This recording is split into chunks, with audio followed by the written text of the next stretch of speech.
Scheiße. Right there.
Eight days later. Oh, yeah. Oh, yeah. Concerning hobbits. Hobbits have been living and farming in the four farthings of the Shire for many hundreds of years. Peter Jackson will always be best known for writing and directing The Hobbit, The Lord of the Rings, as well as the 2005 remake of King Kong. In 2004, Jackson's third and final installment of The Lord of the Rings, Return of the King, swept the Oscars and became the first fantasy film to win Best Picture, tying with Ben-Hur and Titanic for most awards. But before those big-budget blockbusters, he had a 2-decade-long career of making low-budget, New Zealand-based oddball films. One of the films that we've discussed on the show previously is Jackson's 1994 true crime film, Heavenly Creatures, which introduced Melanie Lynskey to the world. Absolutely not. Orson Welles! Ah! The most hideous man alive! Tonight, we are going back even further to explore the first phase of Peter Jackson's film career, the splatter phase. Specifically, the 1992 zombie comedy Braindead, otherwise known as Dead Alive, starring Timothy Balm and Spanish actress Diana Penalver. You've got the bite. There's some Dettol in the Jeep. Oh, jeez, no!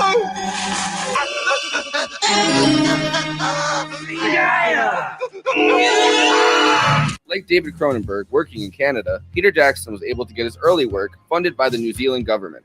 The New Zealand Film Commission gave Peter Jackson $3 million to work on this film. Thanks partly to the Film Commission, New Zealand has built up an array of technical talent. Brain Dead is set to be the biggest special effects film ever made in the Southern Hemisphere. 650 models, masks, and body parts have to be created.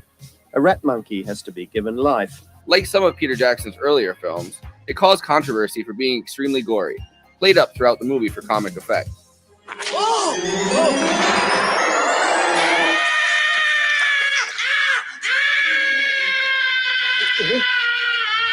Some in the media worried Braindead would embarrass the New Zealand government and provide no redeeming cultural value. In a way, this film is the sort of thing the government has decided to discard. Good. Great, thank you. Fantastic. Brain Dead is the title. It's what's known as a splatter movie. The story is a bit of a mess. The screenplay had numerous rewrites, and several versions of the film exist, played at different lengths in different countries.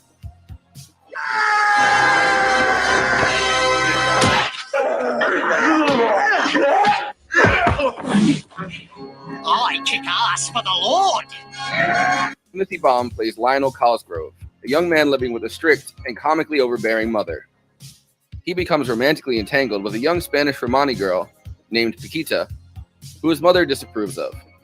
While watching her son's date, Lionel's mother gets bitten by a rat monkey, a strange hybrid creature that carries a virus that reanimates the dead. Reckon they're only found on one island, you know. Story goes, these great big rats come scuttling off the slave ships and raped all the little tree monkeys. She begins to turn, her body graphically falling apart. Unable to kill his mother, Lionel tries to keep her alive as more and more townspeople begin turning. They're not dead exactly, they're just sort of rotting. Whatever you think of the over-the-top graphic gore and splatter of this movie, and the relatively discordant storyline, it's a very fascinating showcase of Peter Jackson and his partner and collaborator Francis Walsh, budding talent, and how much they could do for a minuscule amount of money. Is Brain Dead an aspect of New Zealand that we want overseas people to see? I think it's an incredibly New Zealand film, and of course, it's fantasy, and people buy into the fantasy perfectly well, but they still get to see a Kiwi sense of humour and a Kiwi countryside.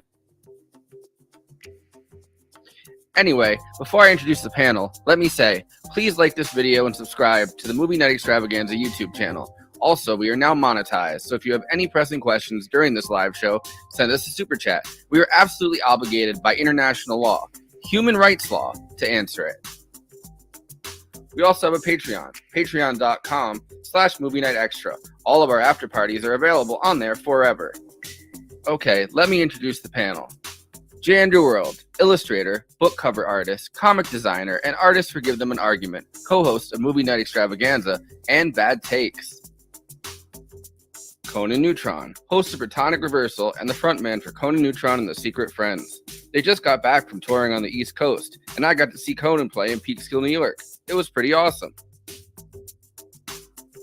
Jared M. Skolnick, horror director and editor, directed several short films, including Girl in the Basement and the music of Eric Zahn.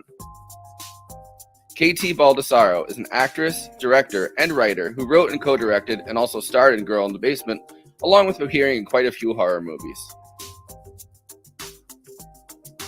I, of course, am your long-suffering host, Forrest Miller. I forgot to introduce myself earlier. Without further ado, let's get started. All right. Oh, everybody's muted. Here you Yes. go. There we go. Nice. Yes, indeed. Yeah, and you forgot once again to introduce yourself. Yeah, I just keep forgetting.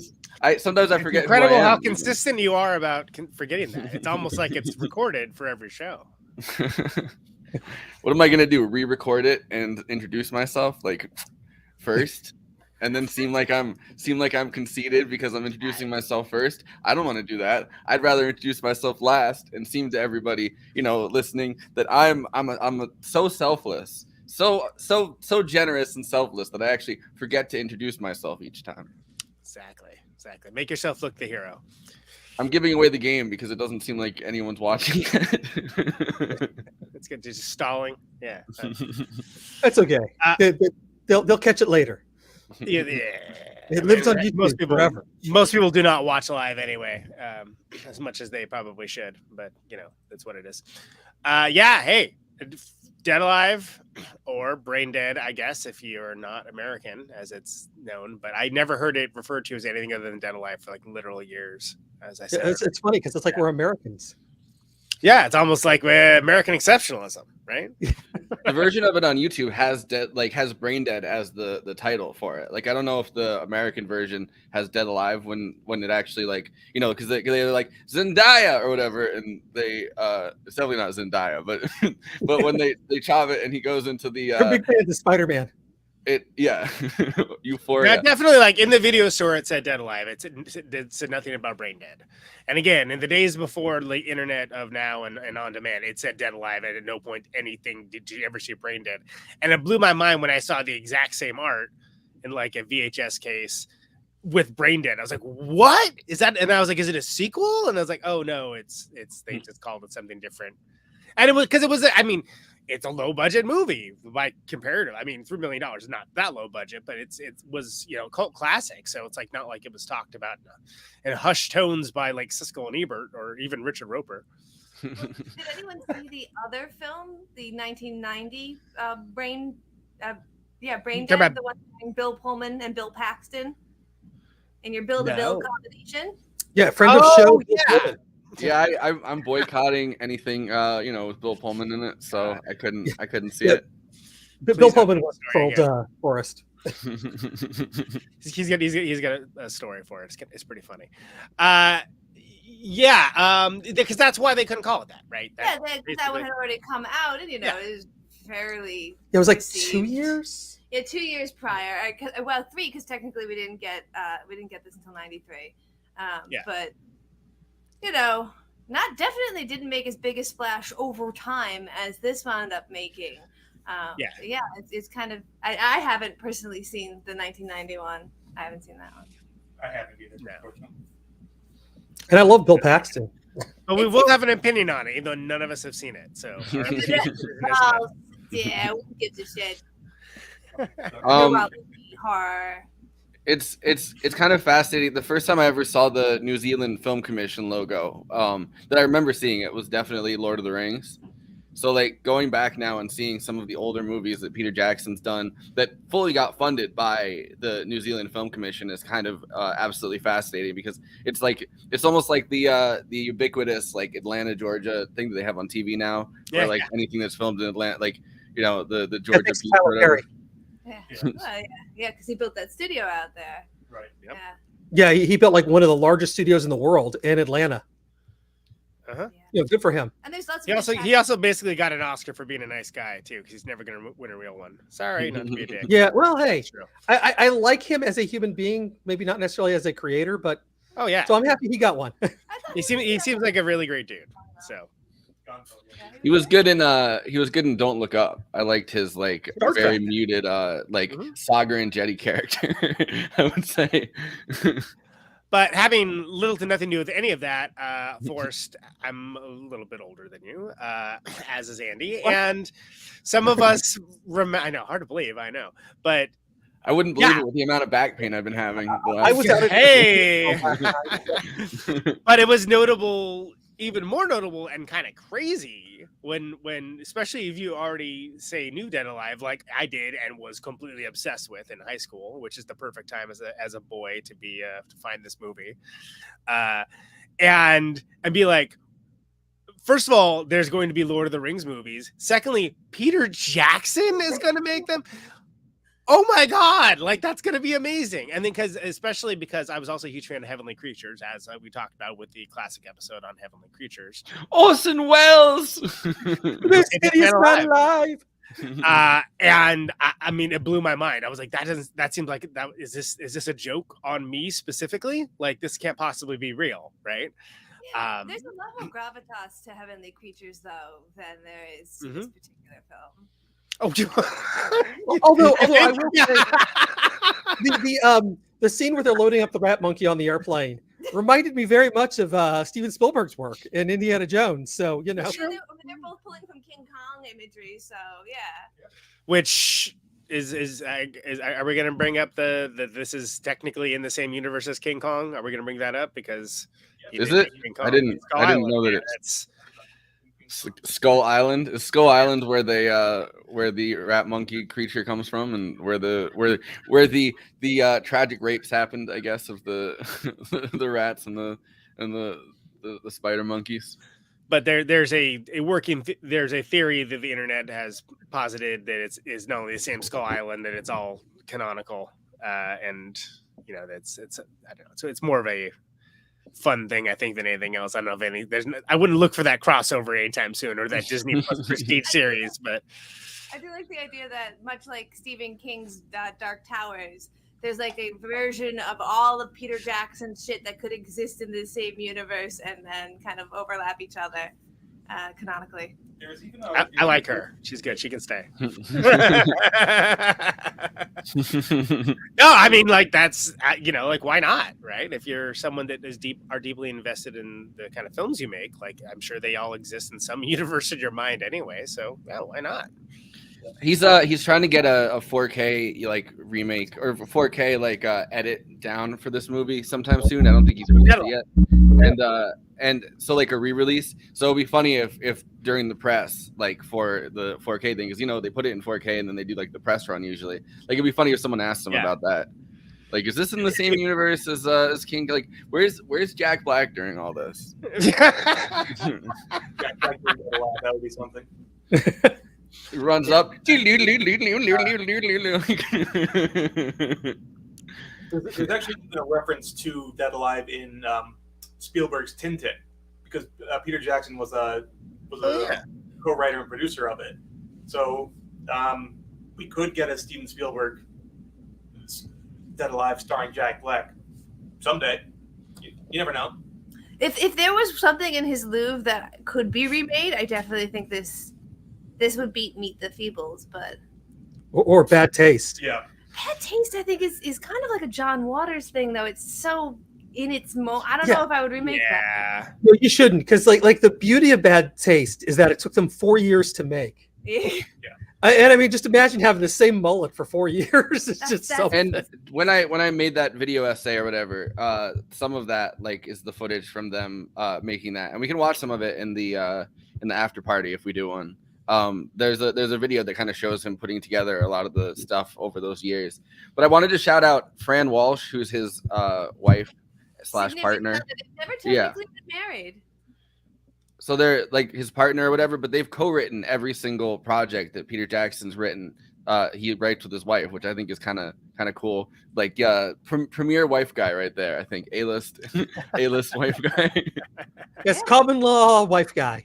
Yeah, for some reason they never quite made that next. And the third person who's the writer on this is a stage, like a theater writer who has won a Moliere Award, like a really French award for plays. Like this, the talent in this film is astronomical. 10 years from now.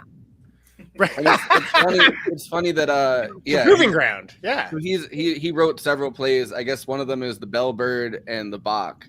And they're prescribed texts for drama studies in New Zealand secondary schools. Like that's how like premier this guy is within like the New Zealand theater community. But the films that he co-wrote are Meet the Feebles, Brain Dead, The Two Towers, and he also wrote and directed his own movie Russian Snark.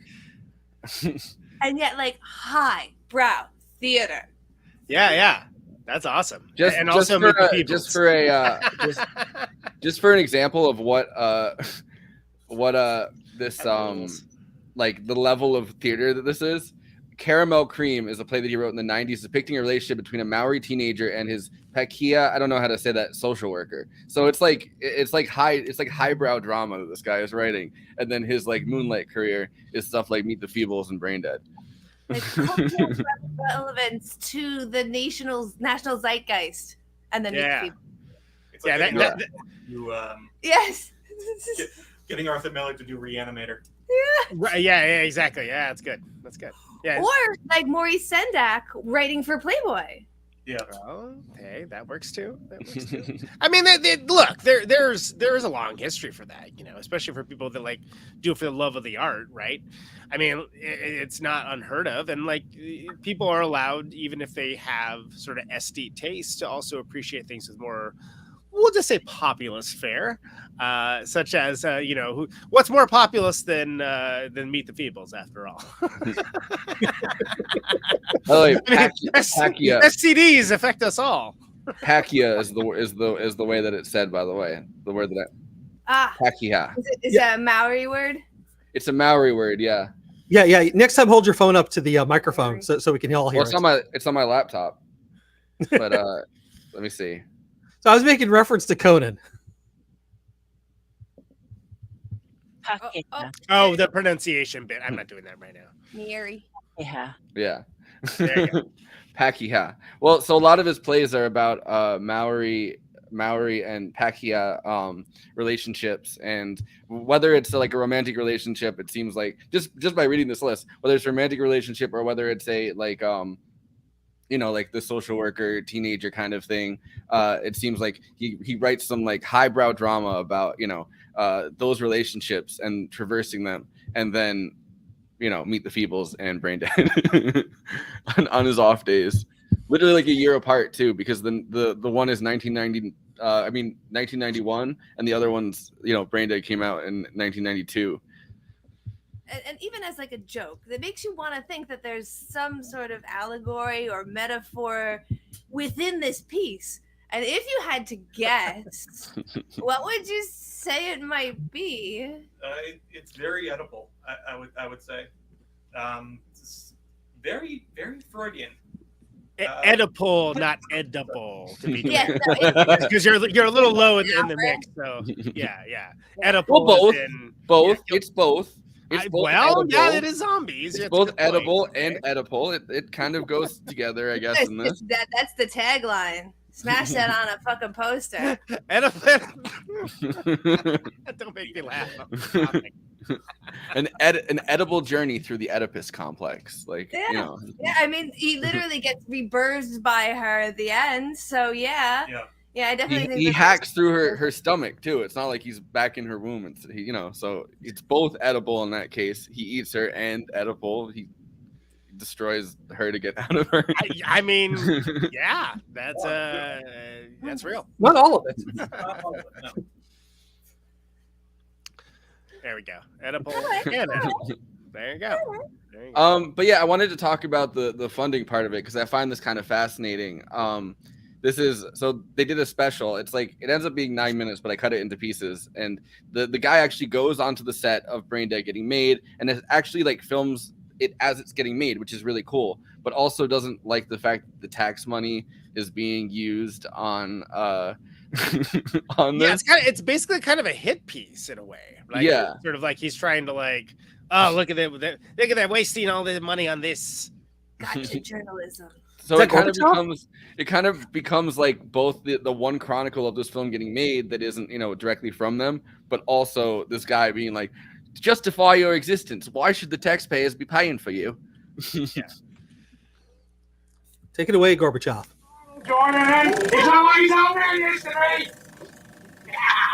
So the Film Commission is apparently essential for our national identity. And the government, because of its $2.5 million budget cut, is throwing away a chance for cultural development. To assess the gravity of the loss, we went to see the Commission's latest project, a film the Commission is funding to the tune of pretty much $2.5 million. In a way, this film is the sort of thing the government has decided to discard. Good. Great. Thank you. Fantastic. Brain Dead is the title. It's what's known as a splatter movie. A movie about zombies. Zombie!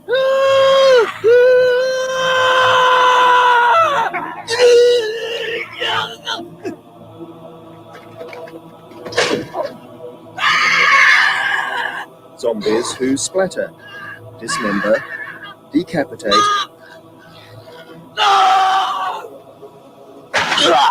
and cover each other in gore. What about Brain Dead? Is that New Zealand culture? It certainly is. Brain Dead is an extraordinary film by an extraordinary filmmaker called Peter Jackson. Many people around the world think he is a major talent, even though his main specialty is gore. Not the place name, the substance. But gore isn't New Zealand culture, is it? Well, it is in a way, because he grew up here. His perception is New Zealand perceptions. He makes the films here with New Zealand actors. They're set in New Zealand. They reflect a particular, very particular point of view that's a New Zealander's point of view. The director of Brain Dead, Peter Jackson, a leading light in New Zealand cinema, a cult figure who specializes in what he calls splatstick.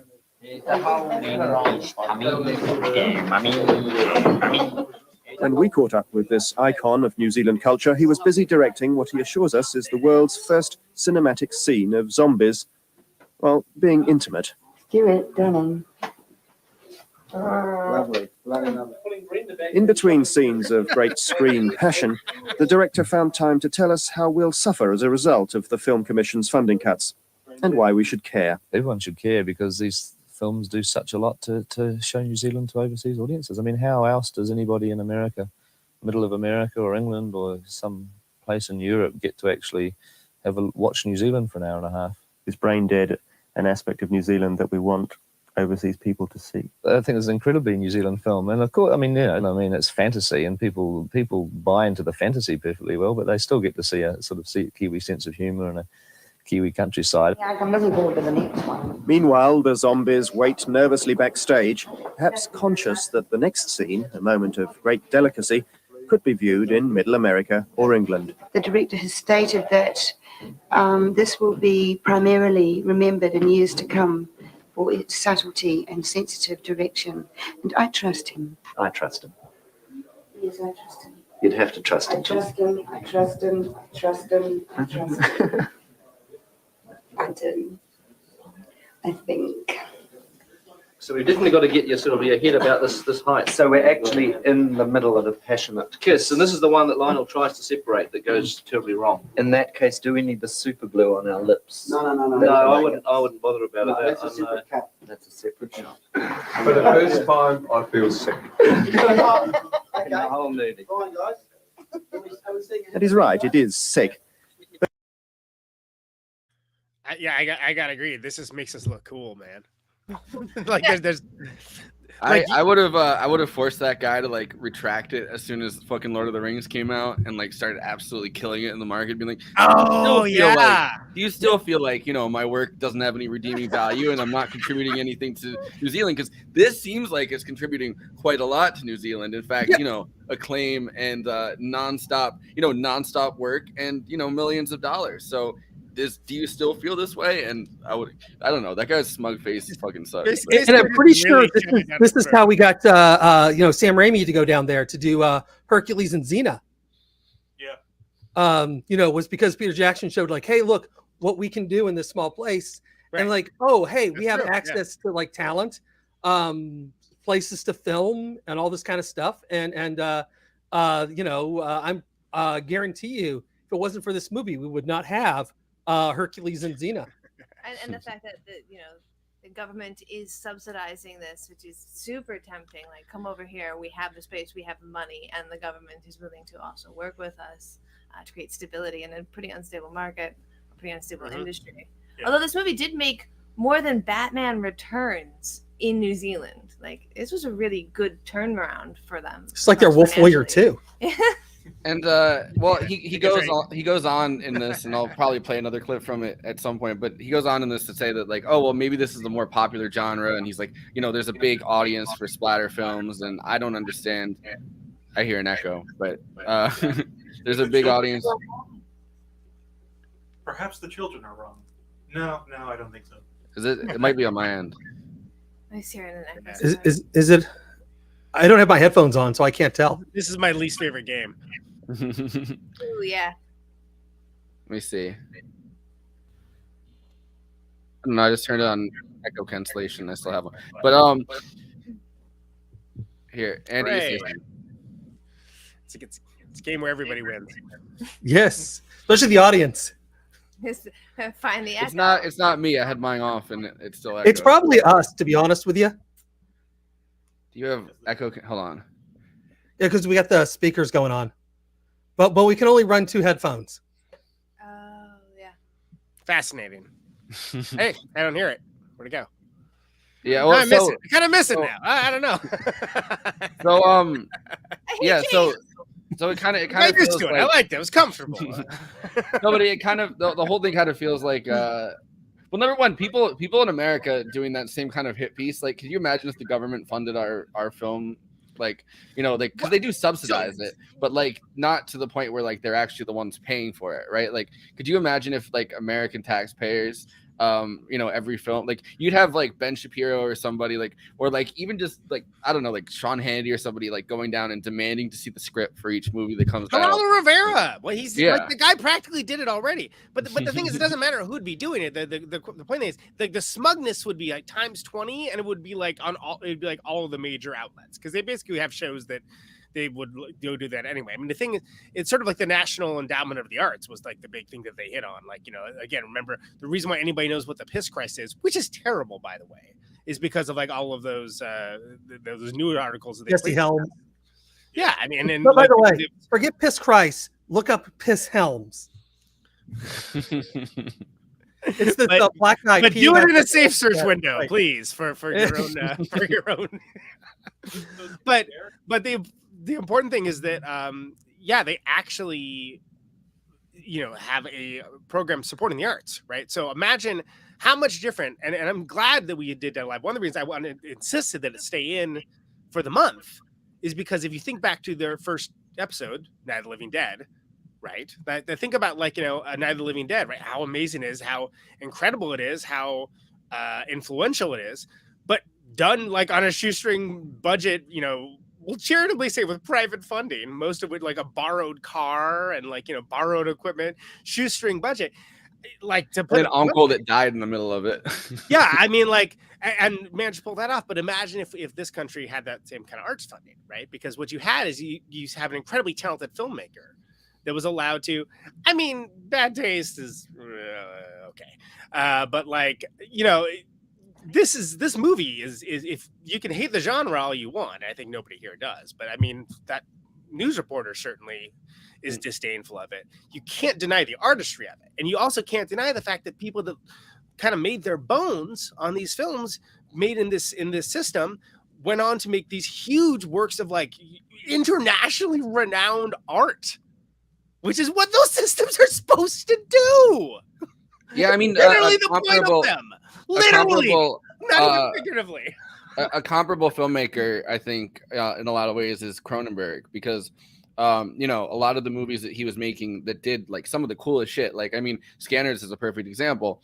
He made with like, it seems like the New Zealand Film Commission, because it's a much smaller country than Canada is, gave Peter Jackson a lot of leeway. They worked with him, which Canada really didn't work with David Cronenberg. So he would do these things. He would find out like, hey, you can kind of get a tax write-off and not have to pay for this film if you come up with a script by this date. So he like would shoot it while kind of coming up with the script at the same time.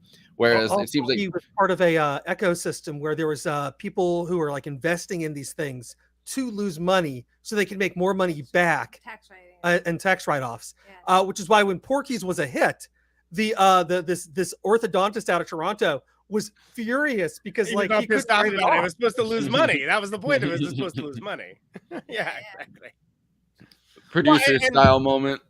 And, You make more money with a flop than with a hit. Sure. I mean, like, and that's sort of like the TV version of Get Shorty that you can also use to like launder cartel money and things along those lines too. There's plenty of instances within media, but Jared and KT, I'd actually be interested in hearing your take on any of that as filmmakers as well. I gotta say, if I made a splatter movie and someone like Ben Shapiro caught wind of it and started bashing it on his program, that would be a gift from the gods. Of course, yeah. Are you kidding? Yeah. Marketing dollar. I would even like send him a present. Not it would explode, but yeah. I mean that's the kind of publicity you can't buy for a movie like that. It'd be what, a souffle? Sorry? A souffle, right? Yeah. Oh, yeah. Yeah. It'd be a souffle. But not a bomb or anything. Don't think that, people. No. It'd be a souffle. I still remember like I think it's the company that ended up becoming Shudder, like that one horror movie like channel or whatever that played it nonstop. I remember I made one when I was a kid for it. They had this contest on TV where they would pay for you to do a better film, and it was like they'd pay for you to do a horror movie that actually cost money if you could do one on like a shoestring budget and send it to them under 10 minutes, and they would give you like a cash prize or something to work on your next one. I can't remember what the channel. I think it's became Shudder. I think that's what it is. But like, I vaguely remember it, although it can't be that old because I was at the launch party for Shudder, so that's. Ooh. It was not very pretty. No, it wasn't Shudder. It was. I think the company ended up like launching Shudder as a thing. Hold on, I'll find the. I mean, that was chill. Actually, no, wait, that was Chiller. Yeah, that was yeah. So I made it. So I live in a town that has like the Huguenots like lived here originally. Like so the houses here are from like there's a bunch of houses on like the street that's like kind of deserted because it's like a tourist street, like cars can't go on it. So I took like a film camera or something with like one of my friends when I was really young, and we like tried to make a movie in the Huguenot cemetery, and we sent it to them, and we did it. Yeah, but we covered ourselves with makeup and like we're running through. I don't know. It was definitely bad because like we didn't have any control over the editing. Like my friend's mom was like, "Oh, I can edit it for you," because I didn't have a laptop or anything. So it definitely ended up being just like this weird thing that we made in the graveyard. But I was so ready. I was like, I kept like refreshing the page on fucking like on Internet Explorer, being like, "Come on, we gotta get some kind of mention." Well, and it's awesome that there are avenues for things like that now, because I mean, when I was doing it, in high school, there certainly was not. And in fact, the age of digital editing hadn't begun. When I first learned editing, we get the walker out here. It was on the machines where you advance things with the dials and stuff along those lines. And but it was the spirit of movies like this specifically, which was new at the time, and Night of the Living Dead and things like that, and El Mariachi and stuff like that. That was oh, you can just do this. No one's going to stop you from doing this.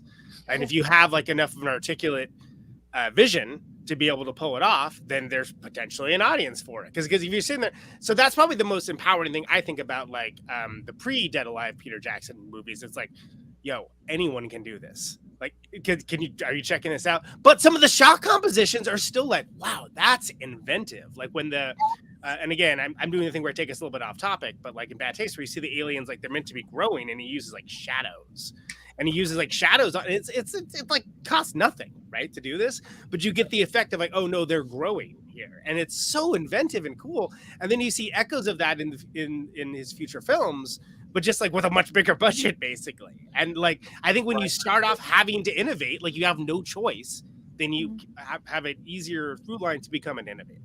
Well, and the American version of that ends up being far different than the the New Zealand or the Canada or whatever version of that, because we talked about this with Clerks, where you have to invest all your own money into it and then you bring it to an actual place that's a distributor hub. Or you can do Evil Dead.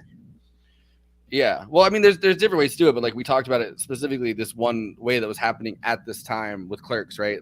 Because it's we also talked about it on our Evil Dead episode, classic, which Conan wasn't on, so it didn't happen to him. Didn't happen, and also that episode was deeply hilarious because that chick sounded like a deadite.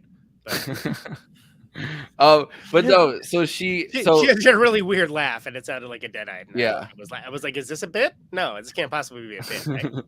But yeah, so it's kind of, I don't know. But I want to hear from Jared and KT about this, because I feel like this is important. For independent filmmaking, these kinds of movies like Dead Alive are important. By the way, can you guys bring the mic a little bit closer to you when you answer, because it was talk louder. Especially Jared. Yeah. Both of you. I would say that I do think that there is a certain amount of control over what gets made in the United States through probably most directly the rating system, in my opinion, because the way that gets in and kind of changes the way films are. Probably the best example would be Boys Don't Cry. In order to get that, by the way, friend of show Gabriel Horn was in the short film. Oh wow! Oh, yeah. All right, nice plug. Yeah. Andy, I like how you have the microphone that you can put so close to your mouth that it sends the louder. Keep throating it. But they had to. So when he talks over the guest, he really talks over the guest. I say as I talk over the guest. Go ahead, Kiki. Yes. They had to edit out certain scenes, they had to edit out just her wiping her mouth after a sex scene, just to get it to be able to be a film that could be released to the public in a scale wide enough that it wasn't X-rated. And so I do think, and that is when you really look into how ratings get and then the group that controls ratings, what a small, ridiculous group of uptight assholes affecting our shit. And then I feel like we should get a commission every time I mention it, but there's a movie called This Film Was Not Yet Rated about the MPAA, and it's absolutely astounding. Yeah. Great film. But I feel like for as many referrals we give it, we should get a little something on the side. Yeah, right. Just a little take on the side.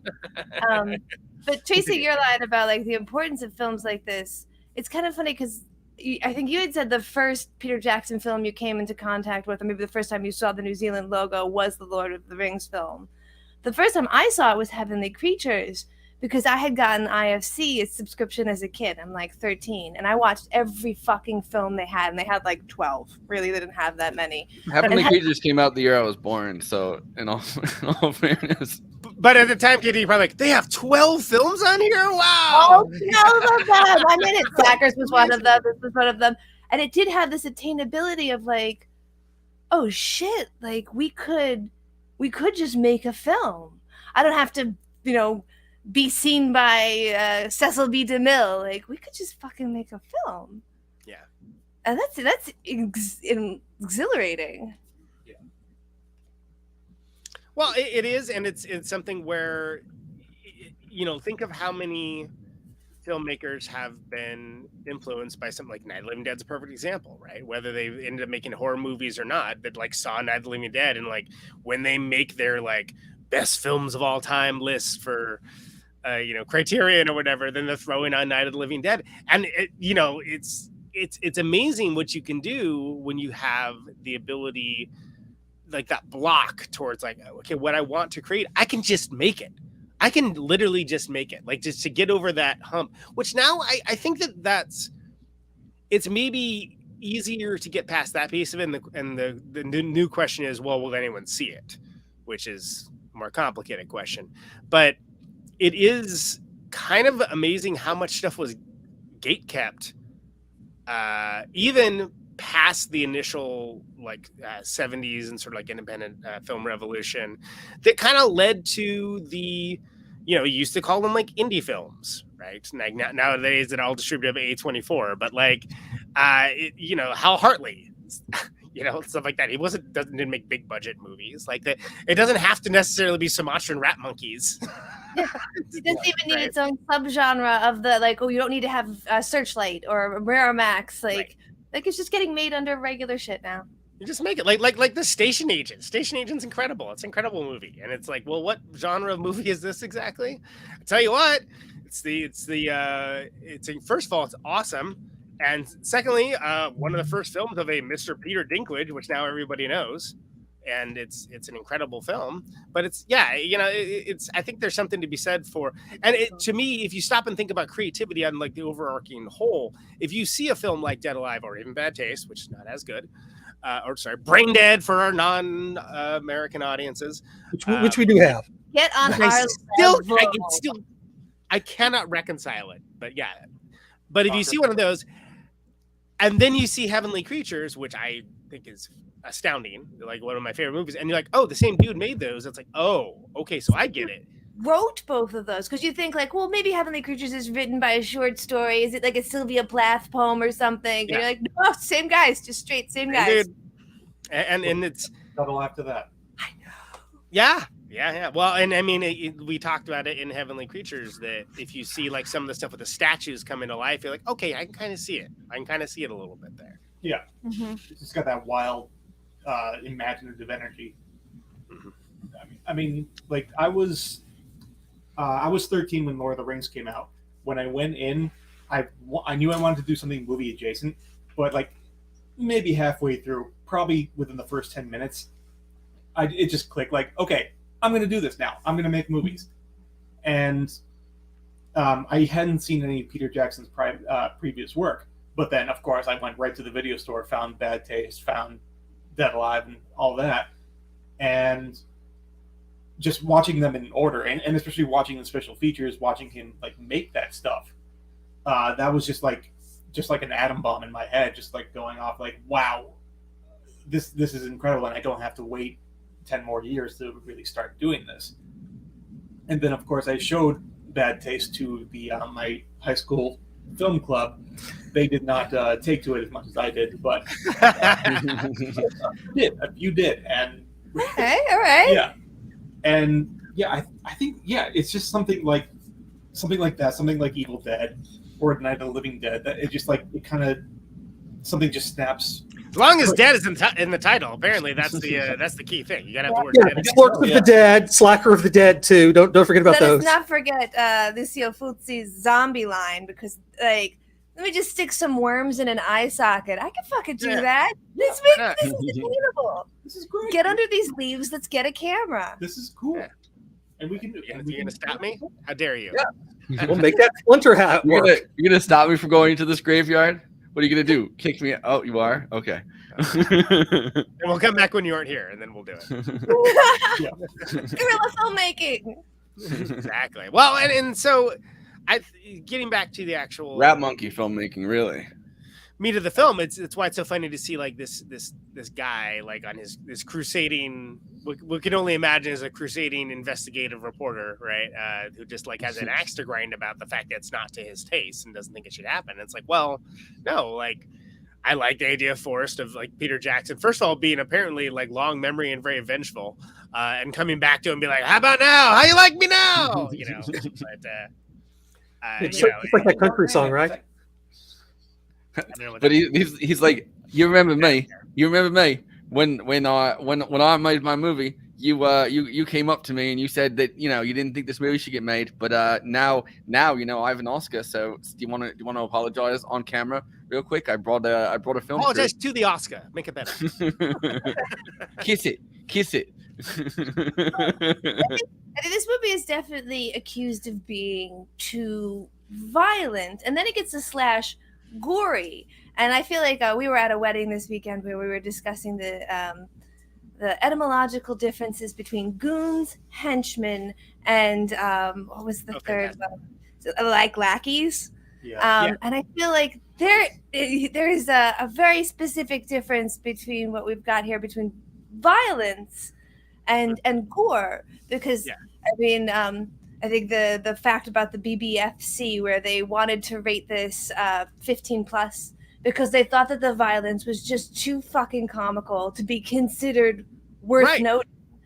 But it did have to get an 18 because there was just so much fucking violence. Actually, I pulled up Carnage Counts data on this, and I do have it written down here. It's 62 total kills in 97 minutes, which means there's a kill every 0.62 minutes.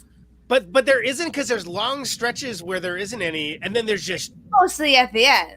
He's the one guy that's ever trying to keep in any of the movies that we watched so far that's trying to keep like an entire basement full of fucking zombies alive for the entire thing. The jug of the, oh my god, it's so amazing. And so, it doesn't really feel like it's the kind of violence you want to ban. I mean, we did Girl in the Basement, and that one is particularly violent, and sometimes people do not handle it well. And I think, like, comparatively, this is not noteworthy. Like, you could show this to a bunch of kids; it's just funny. Our movie is do not show to children. Right. I mean, the thing that I think with this one is that there's things like the scene with the custard that I physically felt like sick. I was like, I don't want to be watching. I looked away. That's but it's stuff like that. But it's not something that you're like, hey, I'm traumatized by this. It's something that you're like, that is disgusting, and I don't want to watch that happen. But it's like disgusting in a way that you could show to kids, and it's not like the kid's going to be traumatized and be like, you showed me, somebody eating an ear with custard or whatever. Like, it's just something that's so grotesque and like funny, but also just like nauseating that I don't feel like it's something that you like can't show kids as much as it's just something that you like don't want to watch. In much of the way that I think that Texas Chainsaw Massacre, a lot of the stuff in that, right? Like, I'm not saying that you should show that to kids, but it was able to get a PG rating.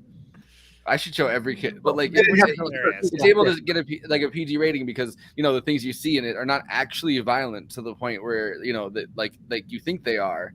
It's just something that just psychologically triggers something in your head where you're like I don't want to see this anymore. Like I've had enough of this. But at the end of it, you realize like, no, that's like a fake ear, and it's just somebody eating custard. Like it's not something that's gonna traumatize you for a decade. Like like somewhere. Interestingly enough, the custard scene, there is a version in America that you can actually watch, like the rated R version. So I guess that's how it was first released in the States, where they actually cut out the part where she eats the ear falls off and she eats it, but they kept in her spitting out the earring. Maybe she ate the earring earlier. Yeah, maybe it's just a light snack, So I mean, having a puppy that likes to eat anything that she can find on the ground. Sometimes you like don't see her eat something, and then next thing you know, there's an earring. She spits it out. Like maybe that's a zombie move too. So I'm curious as to what your conclusions were with the lackeys henchman argument, because where does the true believer fit in? These are the ones. That's my metric. I think that was definitely part of it. I think henchmen are in it for the cause. Goons and thugs was the third one. The big difference was between goons and thugs. Thugs are just getting the paycheck, and they're also violent. Yes, so you got thugs are in it for the money. Henchmen are in it for the cause. And then what were goons? Where do goblins? Goons are just too stupid to care. Where do goblins fit in? Because listen, there's a Lil Wayne lyric. Okay, you're a goon, but what's a goon to a goblin? Apparently goblins are farther up on the. I didn't know that. Like orcs are kind of like henchmen. They're in it for the cause. They're not getting. They're certainly paid. not getting paid. Yeah, exactly. Yeah. But Hey, it's Bob, just like this show. Bob the Goon from Batman, Tim Burton's Batman, he seemed to be in it for the cause because he stuck with the Joker, because he was with the Joker before he was the Joker, and then he stuck with him after he became the Joker. So that's like a Gandalf the Grey to Gandalf the White situation where you're gonna have to upgrade that character once he makes that decision and give him a whole new character outfit. A goon usually starts a sentence like Harley Quinn. Like, gee, boss. Yeah, that's a good indication. Yeah, there Bob the Goon never spoke in that movie. So are you saying Peter Griffin's a goon? I don't. Lowish. All right. Well, thanks for helping us get to the bottom of that. I think that there's certainly goonish behavior. Thugs, goons, and henchmen. Oh my, nice. In a lot of these films, there's always just like this sort of like the Claude, right? Like we talked about this in some of the other options, right? Like where it's just like the person's like, oh no, that's stupid or whatever. What about blockheads? Okay, we can have a sub show about this, all right? We don't need to work it on this one. Yeah, this sounds like After Party. I've opened a Pandora's fucking box. It's a great Devo song, is what it is. And Movie night goonstravaganza.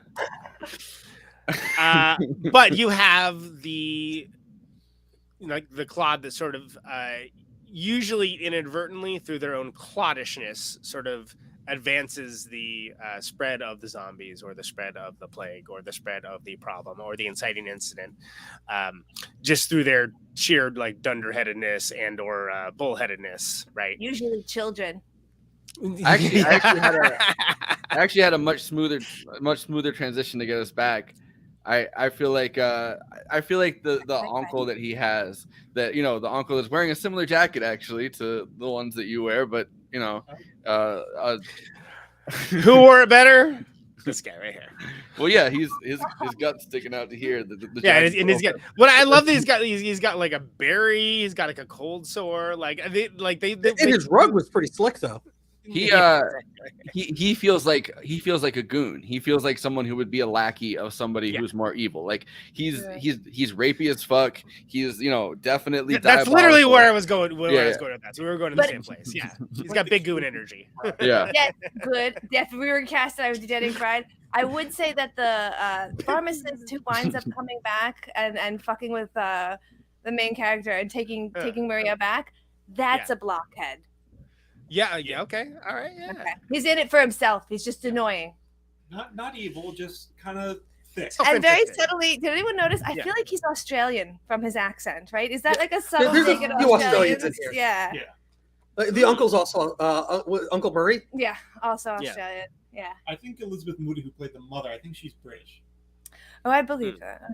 She was also in Lord of the Rings. Yes. That's right, yeah. Did you guys know that there were actually two mothers? I have a clip to play about New Zealand mothers, and it's from the same weird thing, but it's kind of cool. They hired two different actresses to play the mother and tried to get them to look similar within this. Themselves insist it's also a reflection of our national identity. The fact that the whole, all of us in New Zealand. By the way, it starts right where this left off. It's part of the culture. Culture isn't something. It isn't just opera and ballet. It's the way we eat, the way we live, all that sort of things. Zombies, all that sort of stuff. Yes. It's not high art, certainly. It's not high art, but it's part of a culture. This film is of a particular genre, but it speaks with a New Zealand voice. And certainly most of the characters do speak with a New Zealand voice, though not all. Hello? Do your thing. The romantic lead, for there are two romances in this story, is played by a star of Spanish soap opera, Diana Peñalver. Diana is new to New Zealand culture and has never performed splatstick before, though she seems to be getting the hang of it. Contempt in his voice when he says splat stick is hilarious. not only I didn't do like something like that I never saw a horror movie. If I saw a horror movies, I have a nightmare. As for the Kiwi actors, if they speak with a New Zealand voice, it's not always an orthodox one. Liz Brimmelcombe plays the mother of all zombies without uttering more than a grunt. Liz came back to New Zealand from England, especially for the role, yet she's stuck the whole time under layers of latex. How are you? All right. Just hanging in there. What a pity to come halfway across the world and not show your face. I know, it's very tragic. Tragic, but at the same time comic, because that's why Liz is here to take part in some unique New Zealand humour. It's actually very funny. Yeah, I think it's very good. It is very funny. What do you think that says about New Zealand humour? Well, it's way over the top. I mean, it just goes further than you think it's actually going to go all the time. That's what was funny. I love hearing her very proper English accent. That makeup, it's amazing. It's so good. Oh, well, the thing of it is that, blah, blah, blah, blah, blah. It's quite quiet. Well, me and my friends were stopping for a spot of tea, and I said, I guess I'd come back to New Zealand to put this mask on my face. Sure, I don't have anything really going on, so. I also, while we're paused, can I say that this reporter, absolutely, 100%, no waffles would be the first one to die in an actual zombie apocalypse. I watch that movie. Well, I mean, we're talking about Shaun of the Dead on Friday. Like, it's definitely like one of the guys that, he watches collapse on the fucking side of the street, and he's just kind of on the bus, like. But this guy has that big fuckhead energy where he's like, oh, this prick, like, oh, and he's just being annoying and like annoying everybody. So you're saying he's like he got bit. Yes. Are you saying he's like Sean's roommate and he turns in the shower? We're not there yet, but like the fact that like this guy would be central if the segment, I guess this is worlds within worlds. We're looking at the inception of zombie movies here, but like if the footage we were watching was like the setup to a zombie movie before the actual zombies came out, like on the set of the zombie movie, that reporter would be the first one to go, 100%. Yeah. At least if I was writing it. I disapprove of this violence. And that's but I would like the idea of the lead actress being in zombie makeup, but not being a zombie. And then she's like the leader of the. Hey, we should write this down. I could write that movie. Yeah. She also looks like she's ready to say Zingaya. I just wish they'd let her take off the mask for this interview about how it's the other thing. Shame. How you don't see why this guy's such a prick. He's like interviewing her like in like this like he's trying to start actress. He's trying to start shit within the cast, right? He's trying to start shit, exactly. That's why he's well, the guy that should get got. It's kind of not great that they have you come all the way from England and you can't take off your mask. Like now I'm stuck doing a British accent. All right, I'm gonna go back to my English. Well, maybe he knew that this was going to give them Kevin Sorbo, so they were just like, "Fuck this! We don't want Kevin Sorbo showing up. Let's ruin this production." All right, now I'm ready to hear the rest of the clip. Liz is one of two actresses to play a mother who keeps her grown-up son Lionel tied to her apron strings. You'll have to do the silver. I polished it last week. She becomes jealous when she sees Lionel with a Spanish girl from the local dairy and follows them on their romantic trip to Wellington Zoo. But as she spies on the couple, she's bitten by a rat monkey. This storyboard kicks ass. Look at that expression. That's like the expression I give Andy when he takes us off topic. This is all right. So I don't think it's been on this show that I've made the joke, but I've made a joke several times about how I think that there should be a Barbara Bush drag queen, and that is 100% what I had in mind for a Barbara Bush drag queen. That is it. I need them on their romantic trip to Wellington. Go back for a second. Last week, she becomes jealous when she sees Lionel with a Spanish girl from the local dairy, and Barbara Bush. There is and the name isn't any different, by the way. It's just the drag queen's name is Barbara Bush. Barbara La Bush. Follows them on their romantic trip to Wellington Zoo. But as she spies on the couple, she's bitten by a rat monkey and starts to turn into a zombie. Careful, it'll stick on crooked. Lionel seems more embarrassed than surprised at this turn of events and tries to hush it up to prevent the neighbours from seeing. Here, g'day. There's about. But the zombies multiply, and in the end, the once meek young man has only one option: mass murder with a motor mower. Now, like Again, Lionel, the director, as mentioned Peter earlier, Jackson he's himself, just making it look was once awesome. tied to his mother's apron strings. At least he lived at home till he was 27. So could Brain Dead in some way be autobiographical? No, it's not actually. My mother's the furthest thing from a zombie you can imagine. She's very nice. No, I'm anything but a zombie. Mrs. Jackson lives Forrest, a peaceful can you life pause in it real quick? Bukarua Bay. One thing, since first of all, fuck this guy for trying to like make that illusion too. I'm getting dislike this guy more and more, which definitely means he's getting it from the zombies as the first one. But the thing I love about Peter Jackson's mom is while making Bad Taste first film, she would make sandwiches for him and all of his friends and crew and like bring them out every day. And I just think that is the coolest, sweetest thing ever. I feel like Jared's mom has that She sadly passed away a few days before. really awesome. She sadly passed away a few days before Fellowship of the Ring came out. Like they a big part of the first showing of it. I'm pretty sure it was Fellowship and it wasn't Two Towers, but like they showed it actually at her funeral after because she had helped out with it and everything. So a screening of it before it actually came out was like at her funeral, and she seems like the sweetest lady in the world. Seriously, yeah. He's like, I love "Is this supportive parents. Yeah, long live Peter Jackson's mom. Yes. And Scorsese's And confesses to caring little for splatter. She can't explain either why her son, who had a happy, normal childhood, should have grown up to be fascinated by gore. Not really, except the little girl next door. They used to play with the little girl next door. And she would rather play with his trucks and bulldozers and things than play with her dolls and that. And one day they came over here to play and brought a couple of dolls with them. I thought, oh, that'll be good. But instead of playing with them, they hung them. That's I bet amazing. She has a great sticky toffee pudding recipe.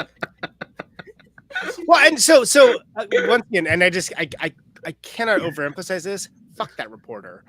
And but I love the way she said instead of playing with them, they hung them.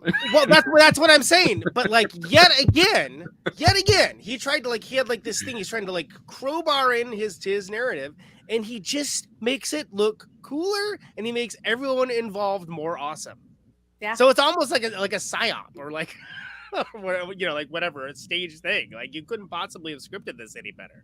It's like that guy who called the police on the Beatles when they were doing the rooftop show. Yes, absolutely. Which is so incredible because it's one of the moments. Which again, Peter Jackson, right? Peter Jackson, yeah. And he knew to include that. And it's like everybody. I personally, I don't know if you can tell by the guitars. I play in a band, but like at that moment in time, the Beatles are on the same level as like anybody who's ever played like a basement show or something along those lines, where you got the guy like, oh no, oh yeah, we'll totally get you up there. Oh yeah, we'll tell him to stop, and they're just like delaying the cops, and he does it in the split screen, and you see like the Beatles on the rooftop, just okay, can we get through a couple more songs? Okay, yeah, we can. And then like not even like, and you get to see it. It's such a beautifully composed shot. It is that. First of all, I love that whole documentary. I think it's like a prerequisite if you play music that you love that, unless you're just a Beatles hater. But that alone is like makes it all worthwhile. Like there's a lot of things on there, and like to know to include that and be like, oh my god, amazing. That's so good because again, you're just making them look more awesome, cop. Like you're just making them look better. Like why are you doing this? You're not. This is not the look that you think it is. Yeah. So before we do, never mind. I was going to say, it's like banning any kind of book or anything. I mean, literally, anytime you tell any group of people to not do something, that's all press is good press. Especially teens. Yeah. And especially in movies where you don't have a press budget. Yes, please get mad at me on the nightly news. I wanted to play before we do like Letterboxd and then jump to the to the after party. I have this news clip that they played of the live premiere of this movie, and it was kind of interesting. They like interviewed a lot of people involved in it and stuff. Okay. And I think it's more positive press, if I remember correctly, because I cut it a couple nights ago. But I think it's more positive press than this guy who was giving it a lot of shit.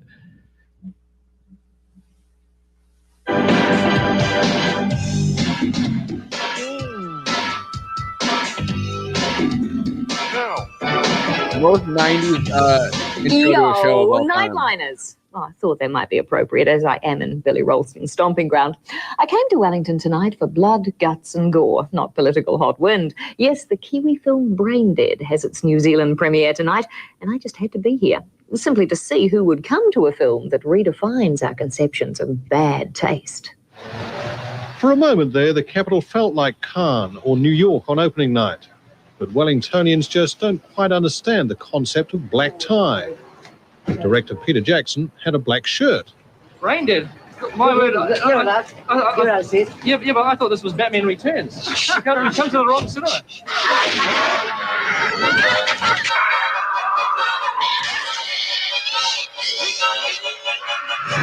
There's no mistaking the movie, though. Peter Jackson's carved himself an international reputation for his splatter approach to filmmaking. It was great fun. It was hard work, but the crew were really good. They had to be really good to work for 13 weeks and covered in maple syrup and food colouring. So it seems to be sort of totally over the top. Do you get any worse than this? I don't think so. It's going to take a good one to beat this one.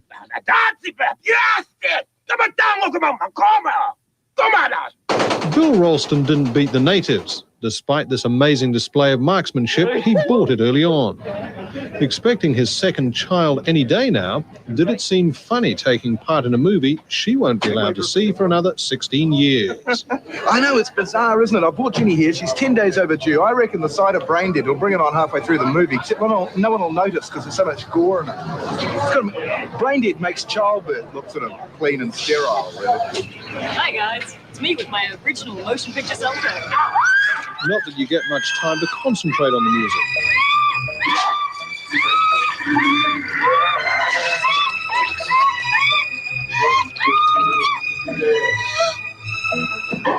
Lead man Timothy Baum thought it was going to be a compassionate love story.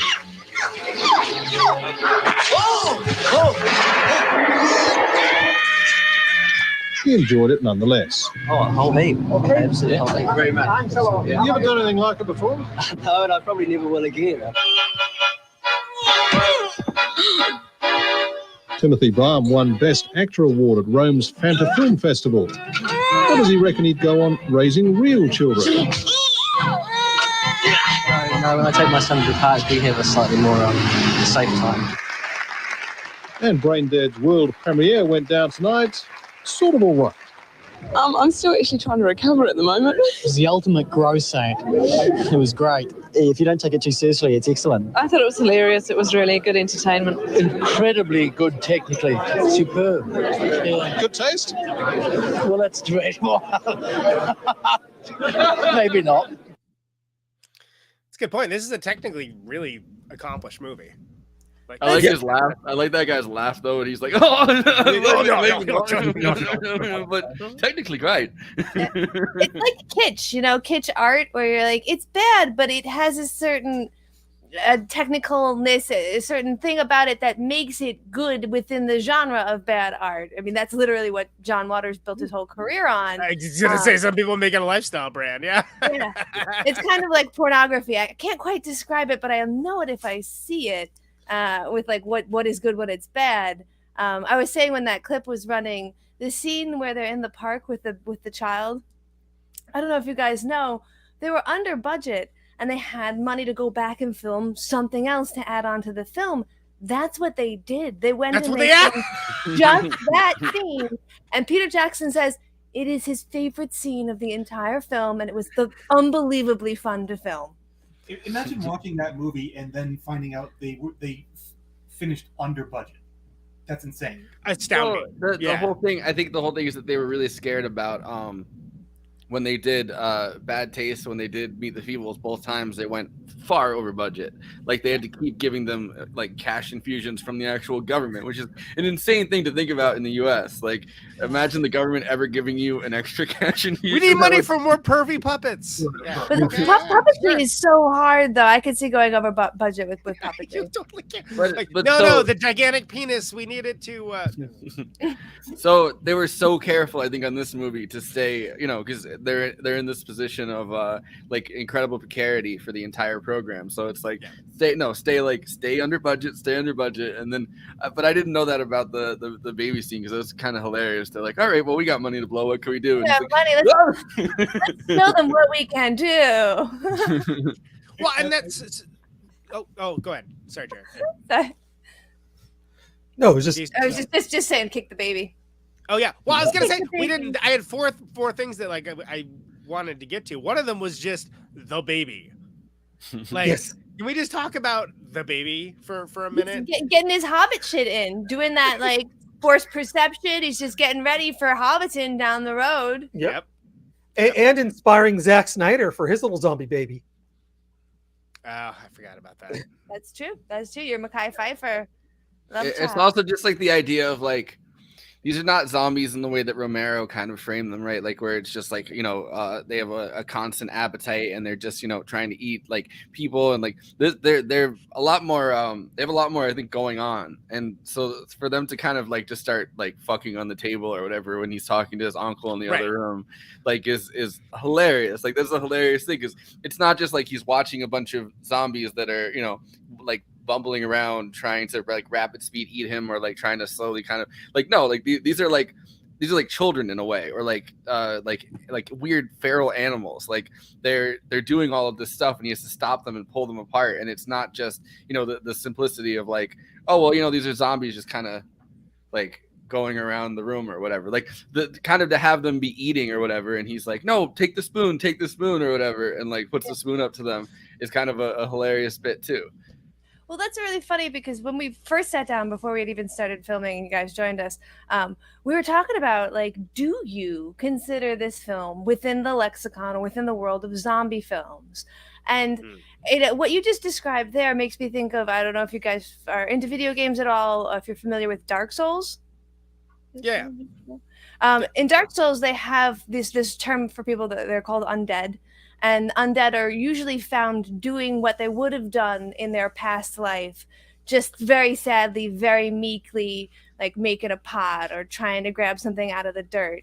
And so in that sense, I feel like, yeah, these are kind of undeads. Like they fuck, they eat, they remember kind of being human, even though they aren't. Which goes back to I Am Legend, which I've invoked every single episode so far. And when I say I Am Legend, I don't mean the Will Smith vehicle. I mean the book I Am Legend, which is astounding and never has been actually made exactly right, but they've tried 3 times now. But that's in the book I Am Legend, and again, Or if you count the Schwarzenegger one that never got made. I don't, because it didn't get made, but they attempted to make it. I Am Legend. But And that one doesn't often get lumped in with zombie movies either. Because the thing is, they're meant to be, they're technically closer to vampires, but the thing is that the thing that's scary is that like, oh no, but they continue to do their same routines, and yeah, they're kind of like trying to get him to come out of the house because like they're into this same.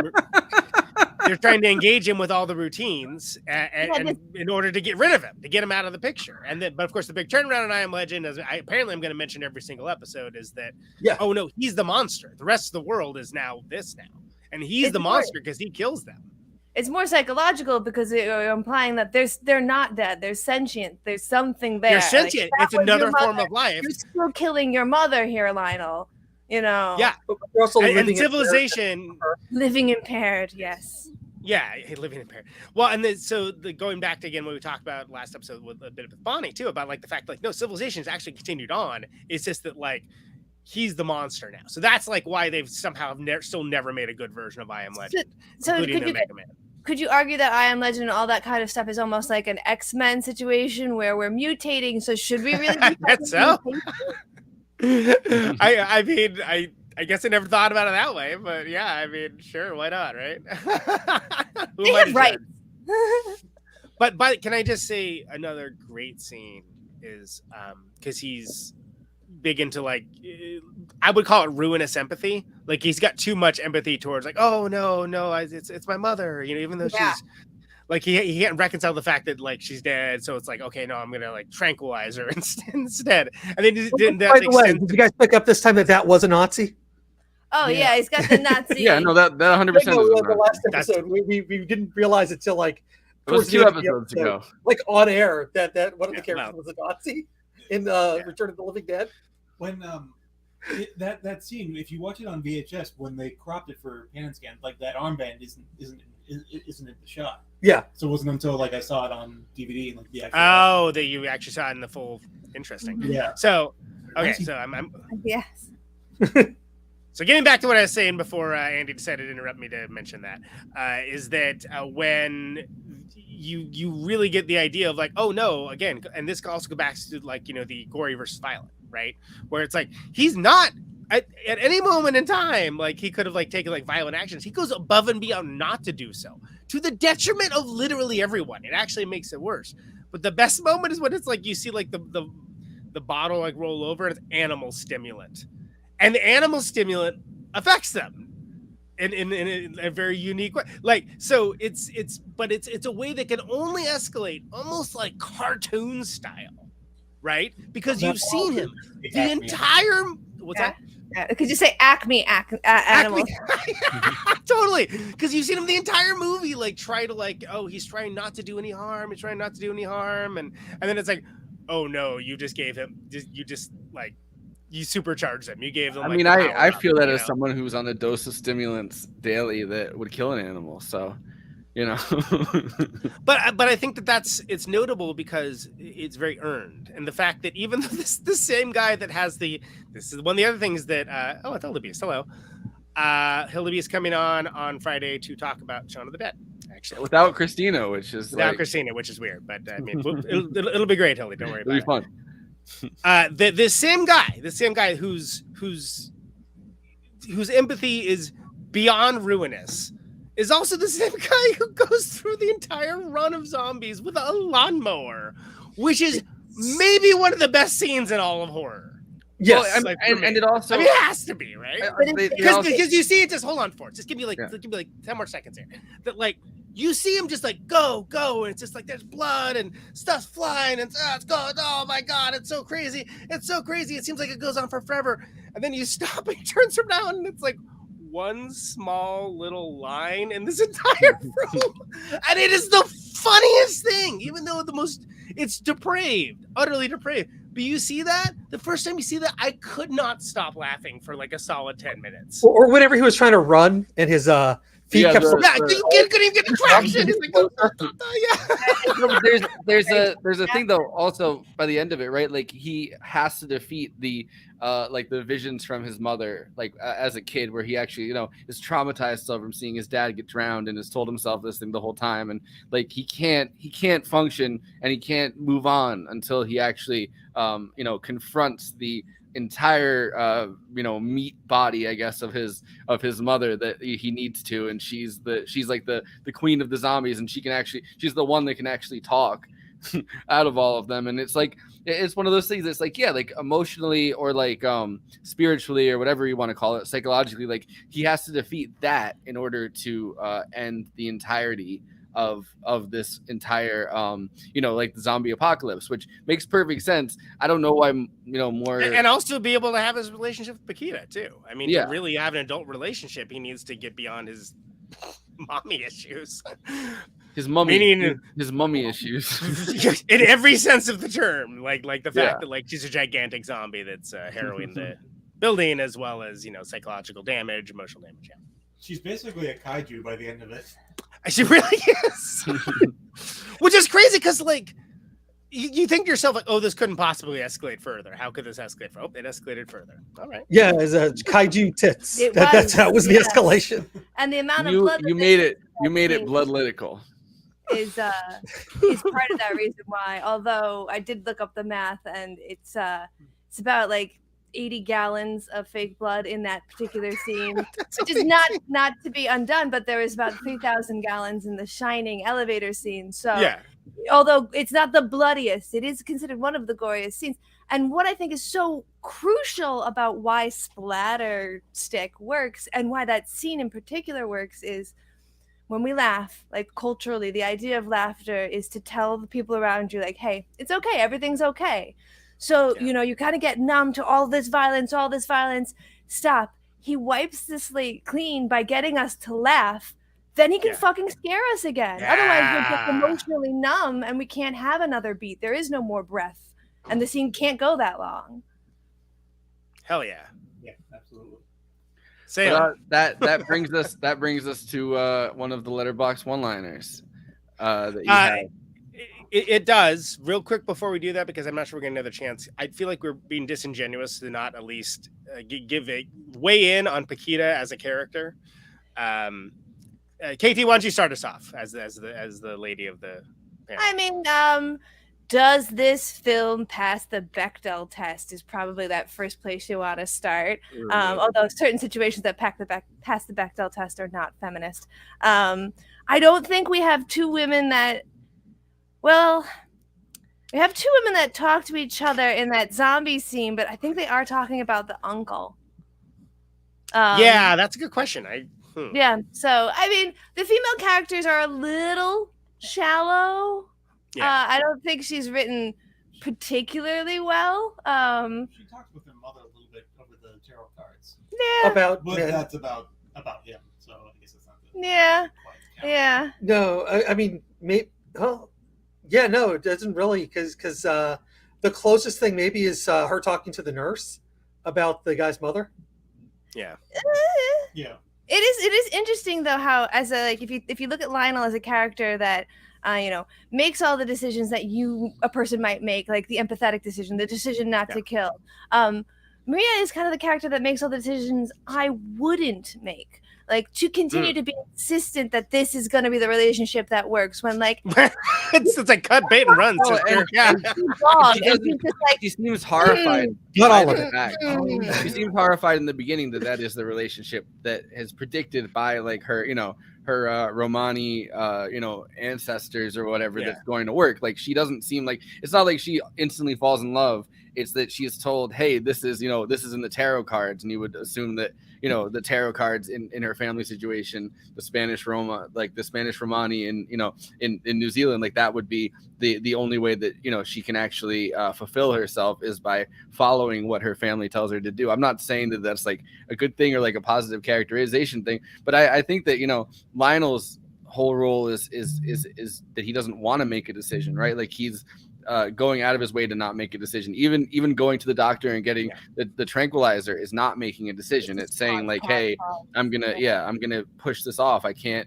So the entire movie, you're kind of watching a guy not make any decisions based on the fact that more and more people keep turning, which is kind of fascinating when you look at every single other zombie movie we've done, where kind of people go into like they either get bitten or they go into like high gear, where it's like, all right, I'm gonna become the man that I should be, and it's like, no, you don't get that until 6 minutes before the movie's over. Like he causes all of this. Like yeah, exactly. Well, it's played to comedic effect.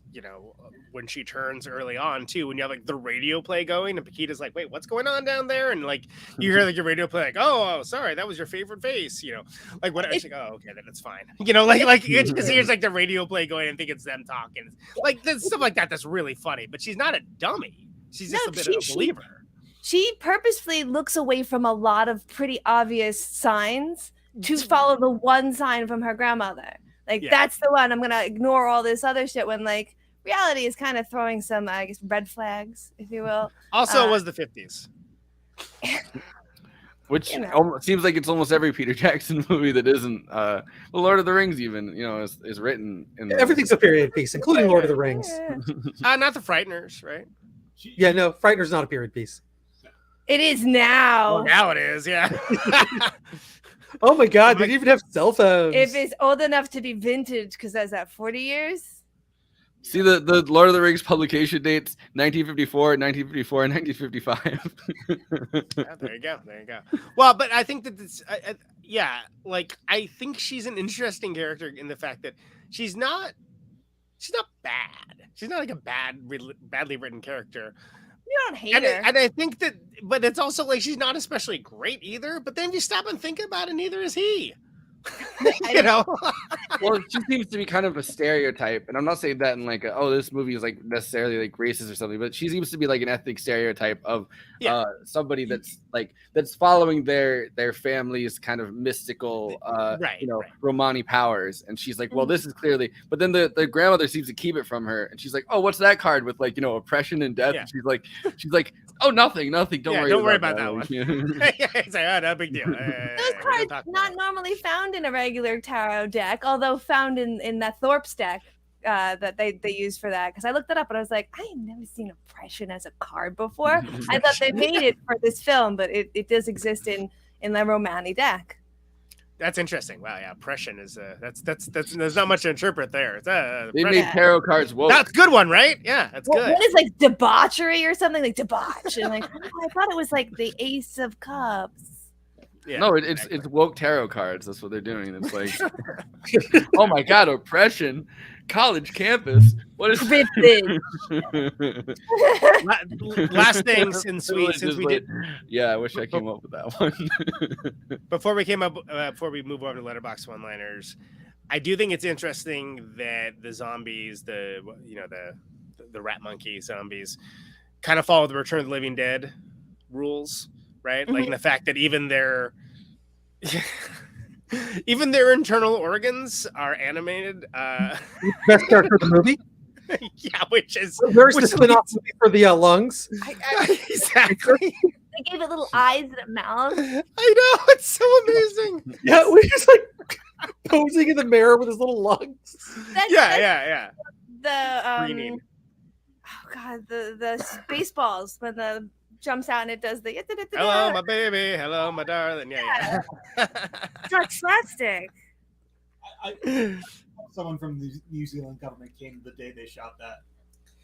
Like, to see how their money was being used. Like, well, puppetry people are out there. They got a fucking like Lion King making it fart. We got a real vital scene coming up.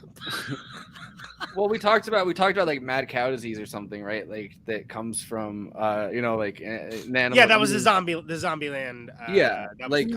But that was hitting. It hit the U.S. in the 2000s. It hit Britain in the 90s.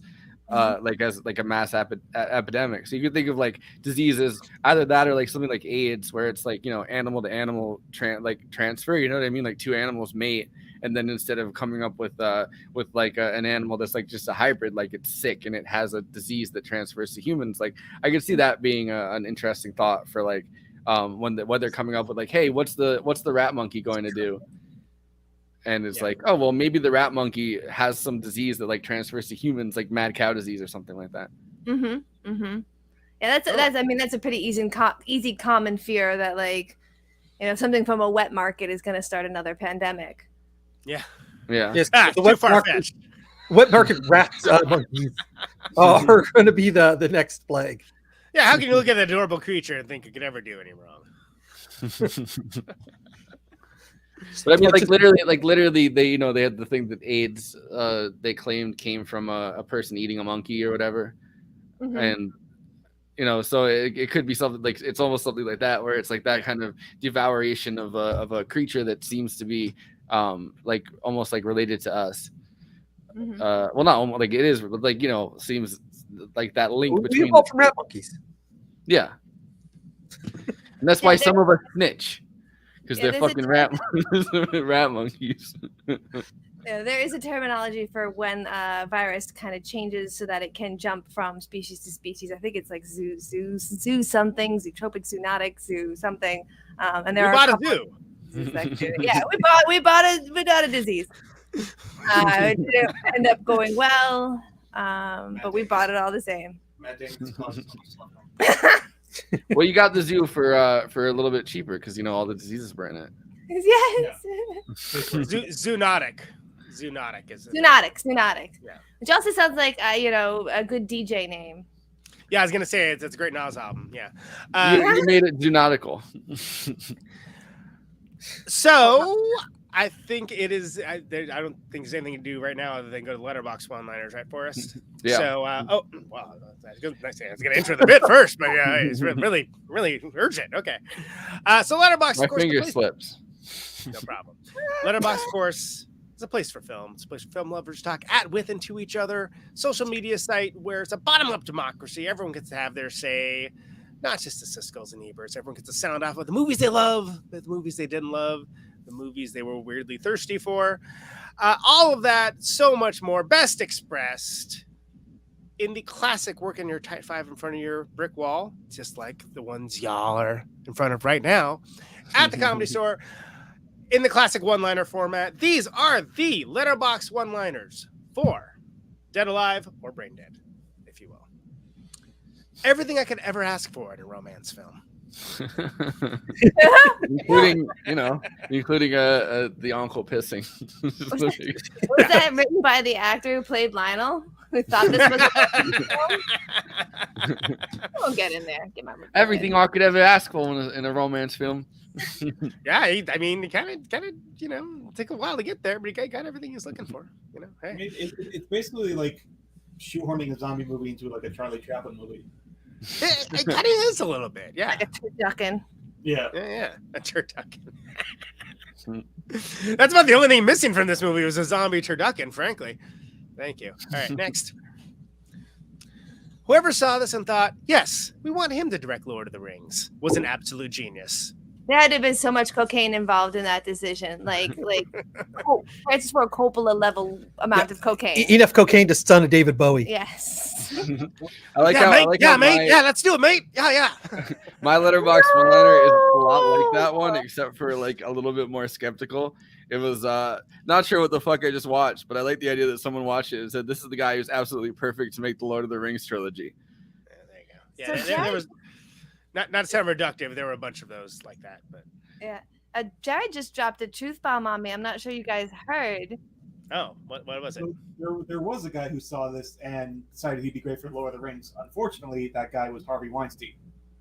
Oh. Yeah. So basically the guy that's in the graphic that I picked, the uncle from Yeah. He saw this movie. He's like, I see myself in this movie. I've never done that before. There's some character in this that just reminds me of me. Like a New Zealand version of me. Oh, is it the Sumatran rat thing? There's a mockumentary that Peter Jackson did between Heavenly Creatures and the Frighteners called Forgotten Silver. Mm-hmm. And it's a fake documentary about this guy from New Zealand who like turned out to have invented like so many different like film techniques. And Peter Jackson plays himself as he's like kind of discovering stuff about this guy. Unfortunately, I haven't seen this movie since I was in high school, though. Unfortunately, Harvey Weinstein is also a major character playing himself. So horrible. Yeah. Does he water the plants? Shall we say? No, he does not. Good. Then we can watch it. Not literally or figuratively. My favorite movie to eat custard to. Oh, it's so gross. The guy is so great though in that because he's just like custard. Oh, I haven't had this in a while, and like his wife leaves and just fucking thinking, and he's like, "Where's she going?" Jared, were you there the day that we shot the Thanksgiving dinner scene on Killing Brook? Oh yes, I was. Oh. That was. Oh, it was like 100 degrees. We couldn't open the windows because of sound. And there was this just fetid fucking turkey. It was like just hours of filming under hot lights, and it's just. And the scene is supposed to be gross. Oh. Well, that's the same thing with bringing it up again, I guess. It was a pudding. There was like a smelly pudding. Texas Chainsaw Massacre, that dinner scene where they have like the meat or whatever, they kept filming for like two separate days, where they actually had like they were finishing all the meat in that, and it's kind of like almost a similar thing, I guess. Yeah, I heard that those actors were like opening the windows to throw up in between takes. Yeah, no, they were. We watched that when we talked about Texas Chainsaw Massacre last year. Yeah. Yeah, because something about that, like my favorite thing to eat custard to, I immediately remembered the pudding from that. So I can't eat any kind of custard pudding thing anymore after that. Ugh. Understandable. New Zealand is just like this, I think. I've been there. I can confirm. It's exactly like this. Yeah. But More with documentary. There's a little more sheep in it, though. It's really understated how many sheep there are. I was at but more sheep.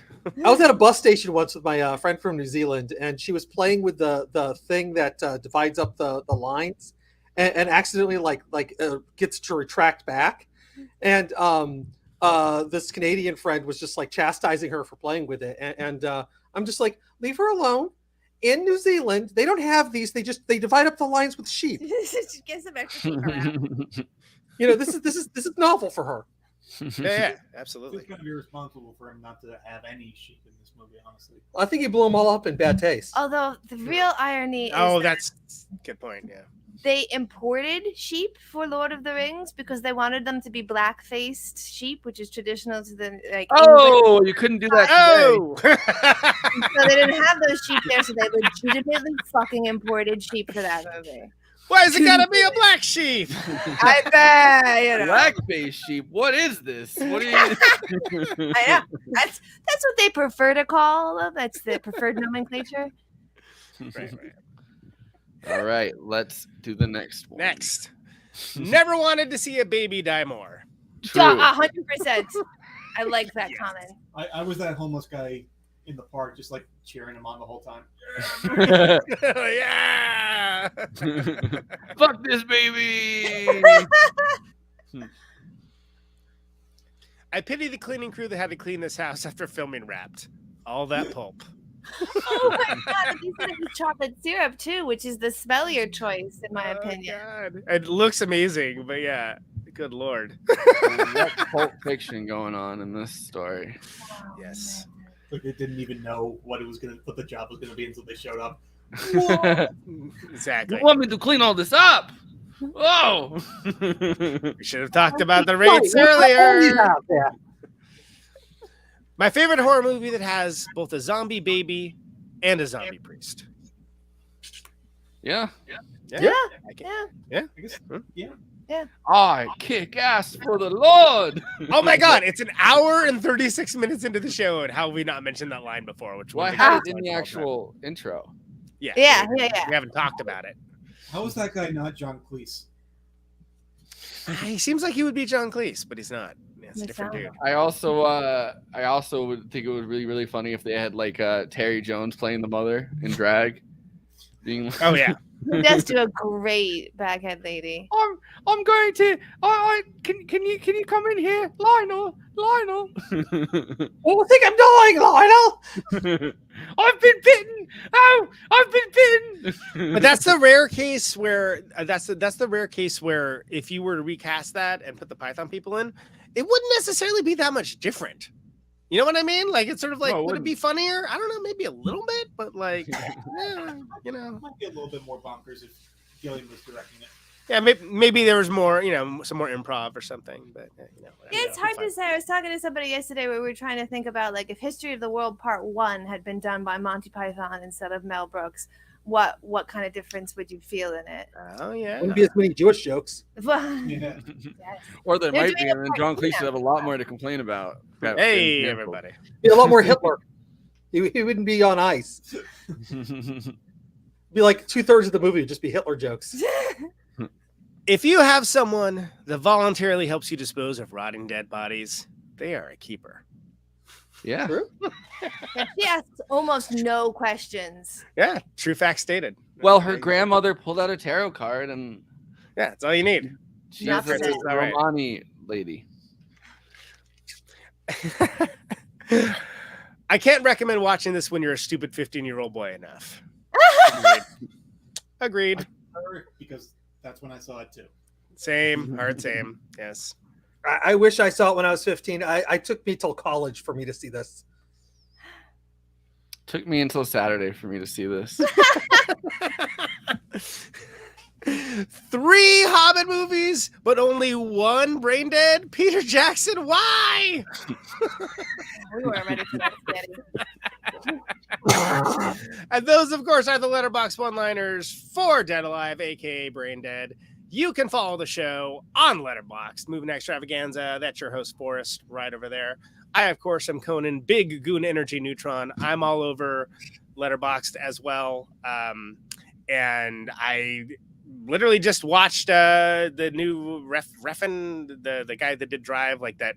I didn't realize it was 12 and a half hours at the time, but I was like sick all weekend. But it was amazing. That's all I'll say. And it was art. It was art in the way that I would say Mad God is art, but without being a bit like Mad God. Like it was like, Okay. like at times I'm like, do I even like this? I don't know. But it's nothing like Mad God, to be clear. But if you want to see that review, as well as many others of mine, Conan Neutron on Letterboxd, J. Andrew World over there. It's hard for me to point. I have to like point around, guys. Yeah, can you guys? We'll do like a pointing chain. Watching all the weirdest crap, so you don't have to, or maybe so you can. I don't know. Who am I to judge? But he's over there right about now too. A lot of our featured guests are on Letterboxd. Jared's on there. Jared is on there, and You write such great reviews, guys. They're so fucking funny. I'm gonna follow your ass right now. I love what's your especially when you try and do a Siskel, a Gene Shalit style one. Oh, awesome. So where can people find you on Letterboxd, Jared? Is it just your name? Jared Skolnick. He keeps it easy. Just your name. Yeah, I do the same stuff. I'm the same thing everywhere. It's Conan Neutron. What do you want from me? Nice. Everything doesn't need to be clever. I found you. I'm adding you now. Boom. There you go. It's that easy, people. J. Andrew World, take us away with the plugs. Right now, you are watching us on YouTube, so please do the YouTube things, like, comment, subscribe, hit the bell, and watch this video to the end, because it actually does, it lets other movie fans find us. So, and you get to hear that great closing credits theme by our very own Conan Neutron. Yeah. Follow us on Twitter, because we'll tell you when episodes air. We'll have clips, fun stuff like shorts, that you're going to see from this episode. It's going to be exciting. Plus, we have a Twitter community, which you're welcome to join. Every once in a while, I'll tweet out the link to that. But yeah, come on, join us, talk movies with us. And usually I try to put up polls. I forgot to do it for this one. My bad. I ended up like podcasting for like 80 hours yesterday with Anna Kasparian and Ben Burgess. So thank you for your service. Yeah. We have a Patreon. If you support our Patreon, you get access to the after parties forever. After party forever. It's not this fun when only one person's doing it. Like everyone's gone. Sorry. Literally, like as you started to sing, like something's in my throat, and I'm like, oh no, I can't. Man, I've had that going on like ever since I got back from tour. So hopefully it's cleared up by Thursday. Yeah, and since we're talking about Thursday, right? That's your next Protonic reversal. No, it is not. I'm not doing a Protonic reversal when I sound like this. I'll do this show. That's fine. I won't do a Protonic sounding like this though.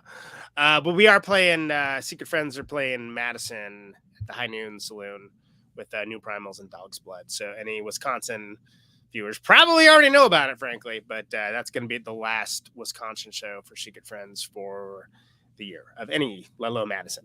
But that should be good. But I think it should be good enough to sing. But yeah. There's no Protonic this week. Okay, so but go listen to the Thinking Fellers Union episode that just happened with Mark Davies, or the Guy Picciotto episode of Fugazi. Oh yeah, you did the thing where you picked one, right?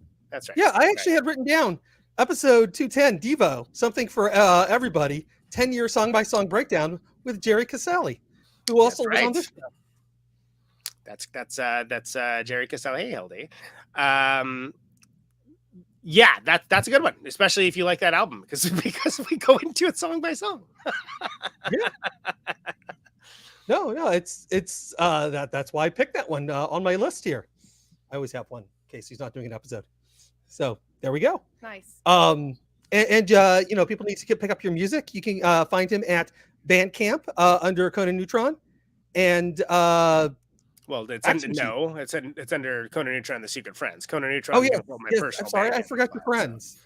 Yeah, So, They were neutronfriends.bandcamp.com. Well, they're secret, so sometimes you just don't remember them, I guess. Yeah, exactly. I mean, when was the last time Erica's been on here? Yeah, see? I don't know. Exactly. My point. She's doing big editing things as someone. She's on set. Like, yeah, she's busy, man. Like, as someone that I'm amazed she got time off to do the tour. Frankly, as someone that does the same career as her that hasn't worked in a while, I'm honestly jealous of whatever she's up to right now. Yeah. And we have 2 guests here. I don't know if you've noticed sitting here with me, Jared and Katie, and they have a film that's being shown here, in Western Mass in East Hampton this weekend. Was it Saturday? It's October 30th. October 30th. Yeah, so if you want, that's the Saturday of Halloween, and if you're it's a Halloween Eve. Is it Saturday or Sunday? It's Sunday. So you're right. Sunday, yeah. Have the details. It's Sunday. That's right. It's So the eve of Halloween Eve. Yeah, it's at New City Brewery in East Hampton. Mischief Night. It's a pretty gory film, Girl in the Basement. It is going to be at a bar so that we have an age kind of buffer there. We will be shown last, and that is because the bar serves food, and they have requested to be allowed to serve food before the film. Oh, not really? during Okay. the film. Yeah, you didn't want to make sure that people might not enjoy eating while watching the film. But you may get more vomit out of it. So that's we shouldn't have served custard.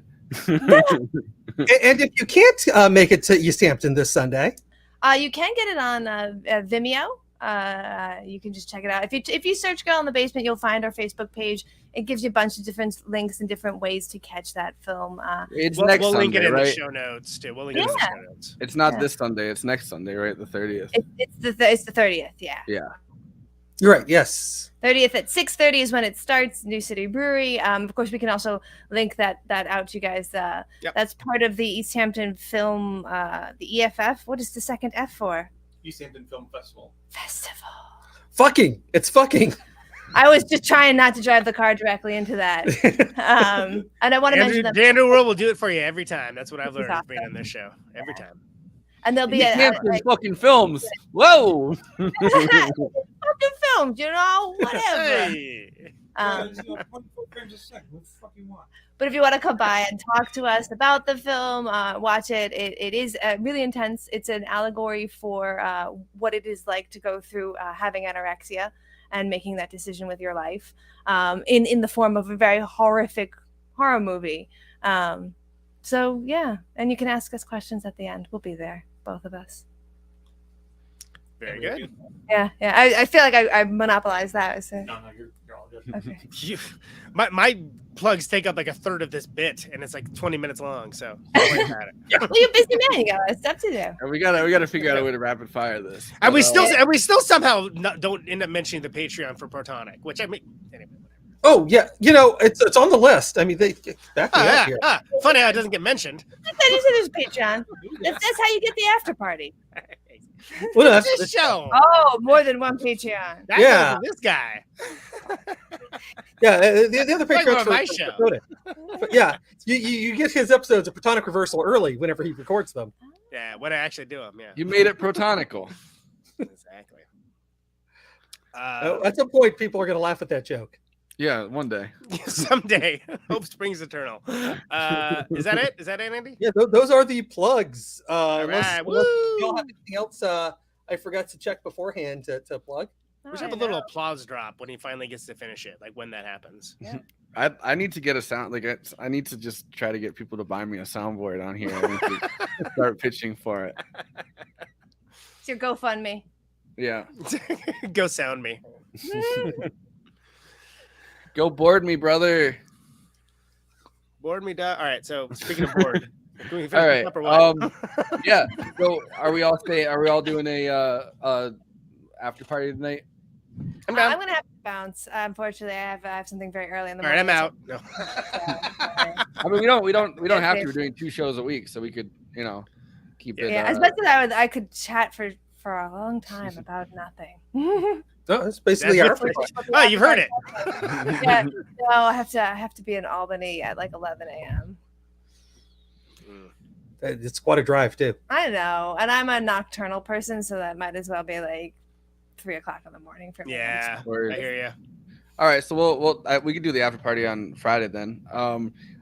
We can hear some final thoughts. Jared, you're. Are you sticking around? Do you want to? He's chopped liver here. Yeah, I gotta head out too. Yeah. All right, so we'll do it on Friday. I see these mugs enough. I don't need. We don't need to take each other off topic for another half hour. So yeah, let's hear some final thoughts. KT or Jared, whichever one wants to start. Just, anything we didn't get to, and Jared, if you're gonna do it, microphone towards you, and then right up in your nose. You hear that?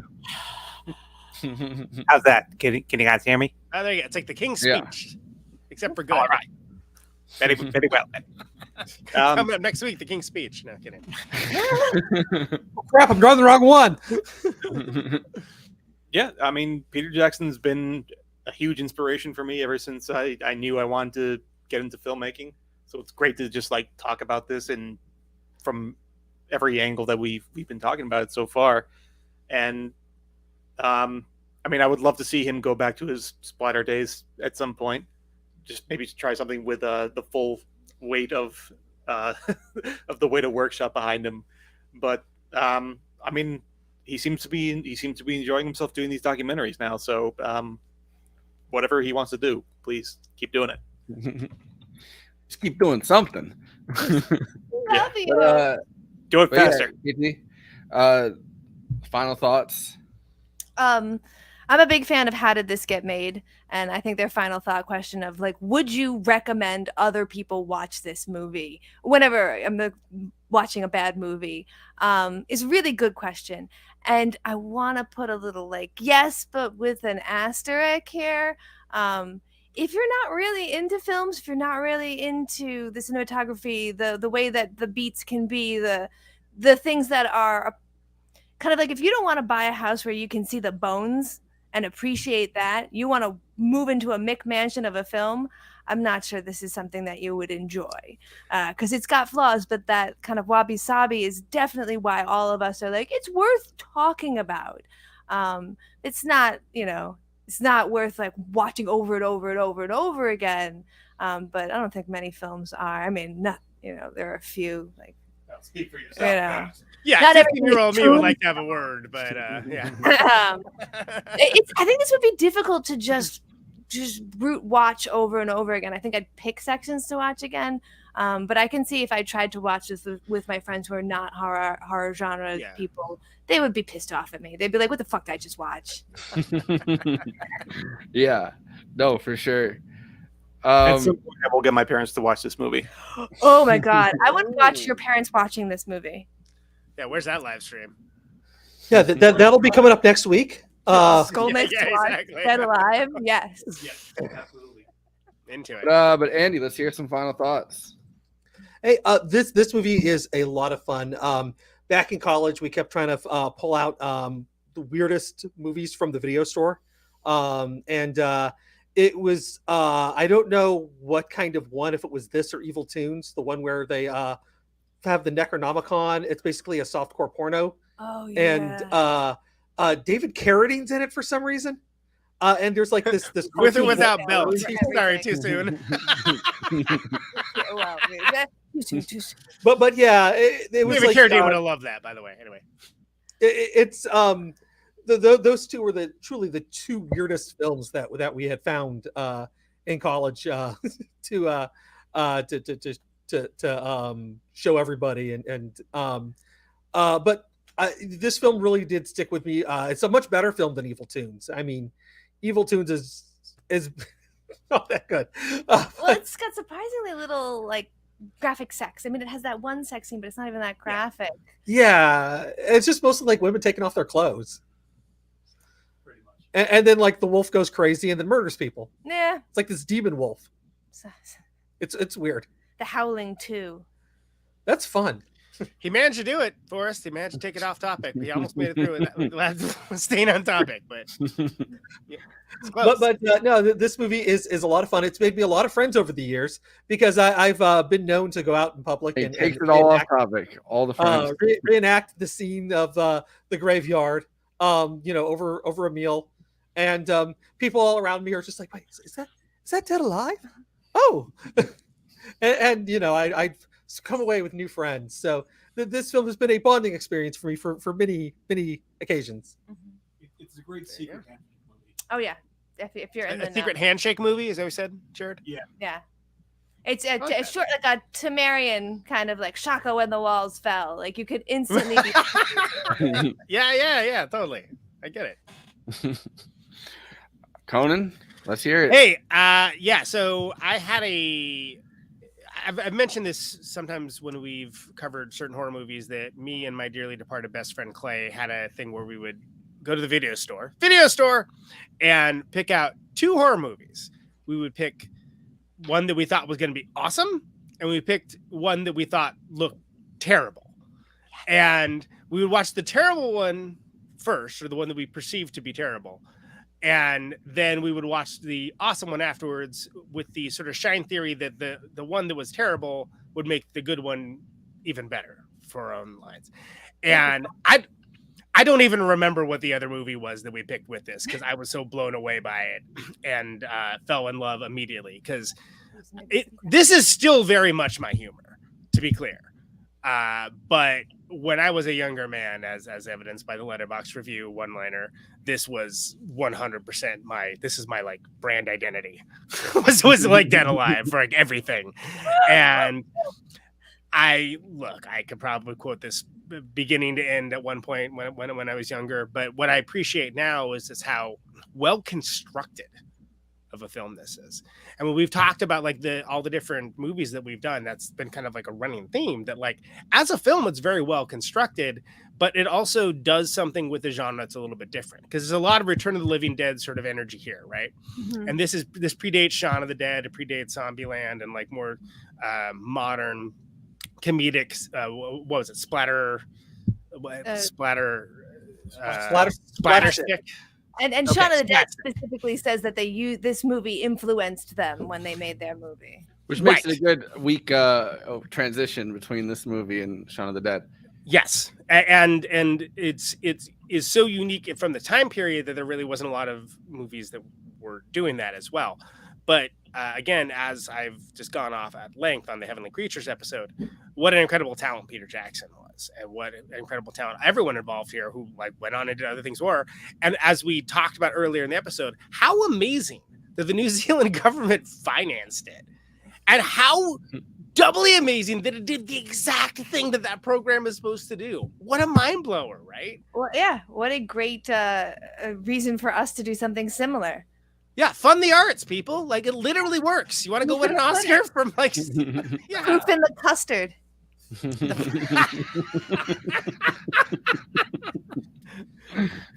You can definitely be a regular. That's great. But yeah, I think that's there's so much to love here as a film and as like an influence, and it's so, I feel it's so important to the genre of the movies, but not necessarily the way that you might think, because it is played for comedic effect, but it is a different type of like zombie engagement. Like, again, we have like the ruinous empathy. We have the like, no, I'm trying to make this better by like mitigating harm. Like, no, you're making this so much worse by doing that. It's so much worse now than it would have been if you just would have dealt with this directly. And I think that that's something that you see a little more of now as people kind of have a little more self-awareness towards these types of films. But I think it's incredibly important to the genre. I think it's an important film, frankly. But, bad taste, it's all right. But like, I think this is an important film. This is as important, I think, as like a Clerks or Night of the Living Dead, or whatever. Use your film of choice for it. And I'm really glad to cover it. Do you think that Jackson and Walsh would have gone on to make Heavenly Creatures had they not made this one first? Well, they made them literally back to back. Like, back? Yeah. Yeah. So this came out in 1992. Heavenly Creatures was his next film in 1994. Well, and we've bagged on it and referenced it and mocked it and like celebrated it, but like it is ultimately a love story. You know, there just happens to be a kaiju zombie mama with exposed breasts. I mean, Dracula is kind of a love story, and we were saying how similar they are to vampires. This is also seen as the end of his splatter stick phase. So it's this, and then he never goes back to. What do you do after this? What do you do after Dead Alive? You're gonna make a horror movie? So Heavenly Creatures in 1994, which this movie was still going around as far as 1993, right? Like it's still kind of making its way throughout the global market. This, so his next movie kind of opens the phase of like more serious filmmaking. And he's not just kind of an amateur doing this anymore. Like they're willing to give him higher budgets. He's actually, creating something that's not.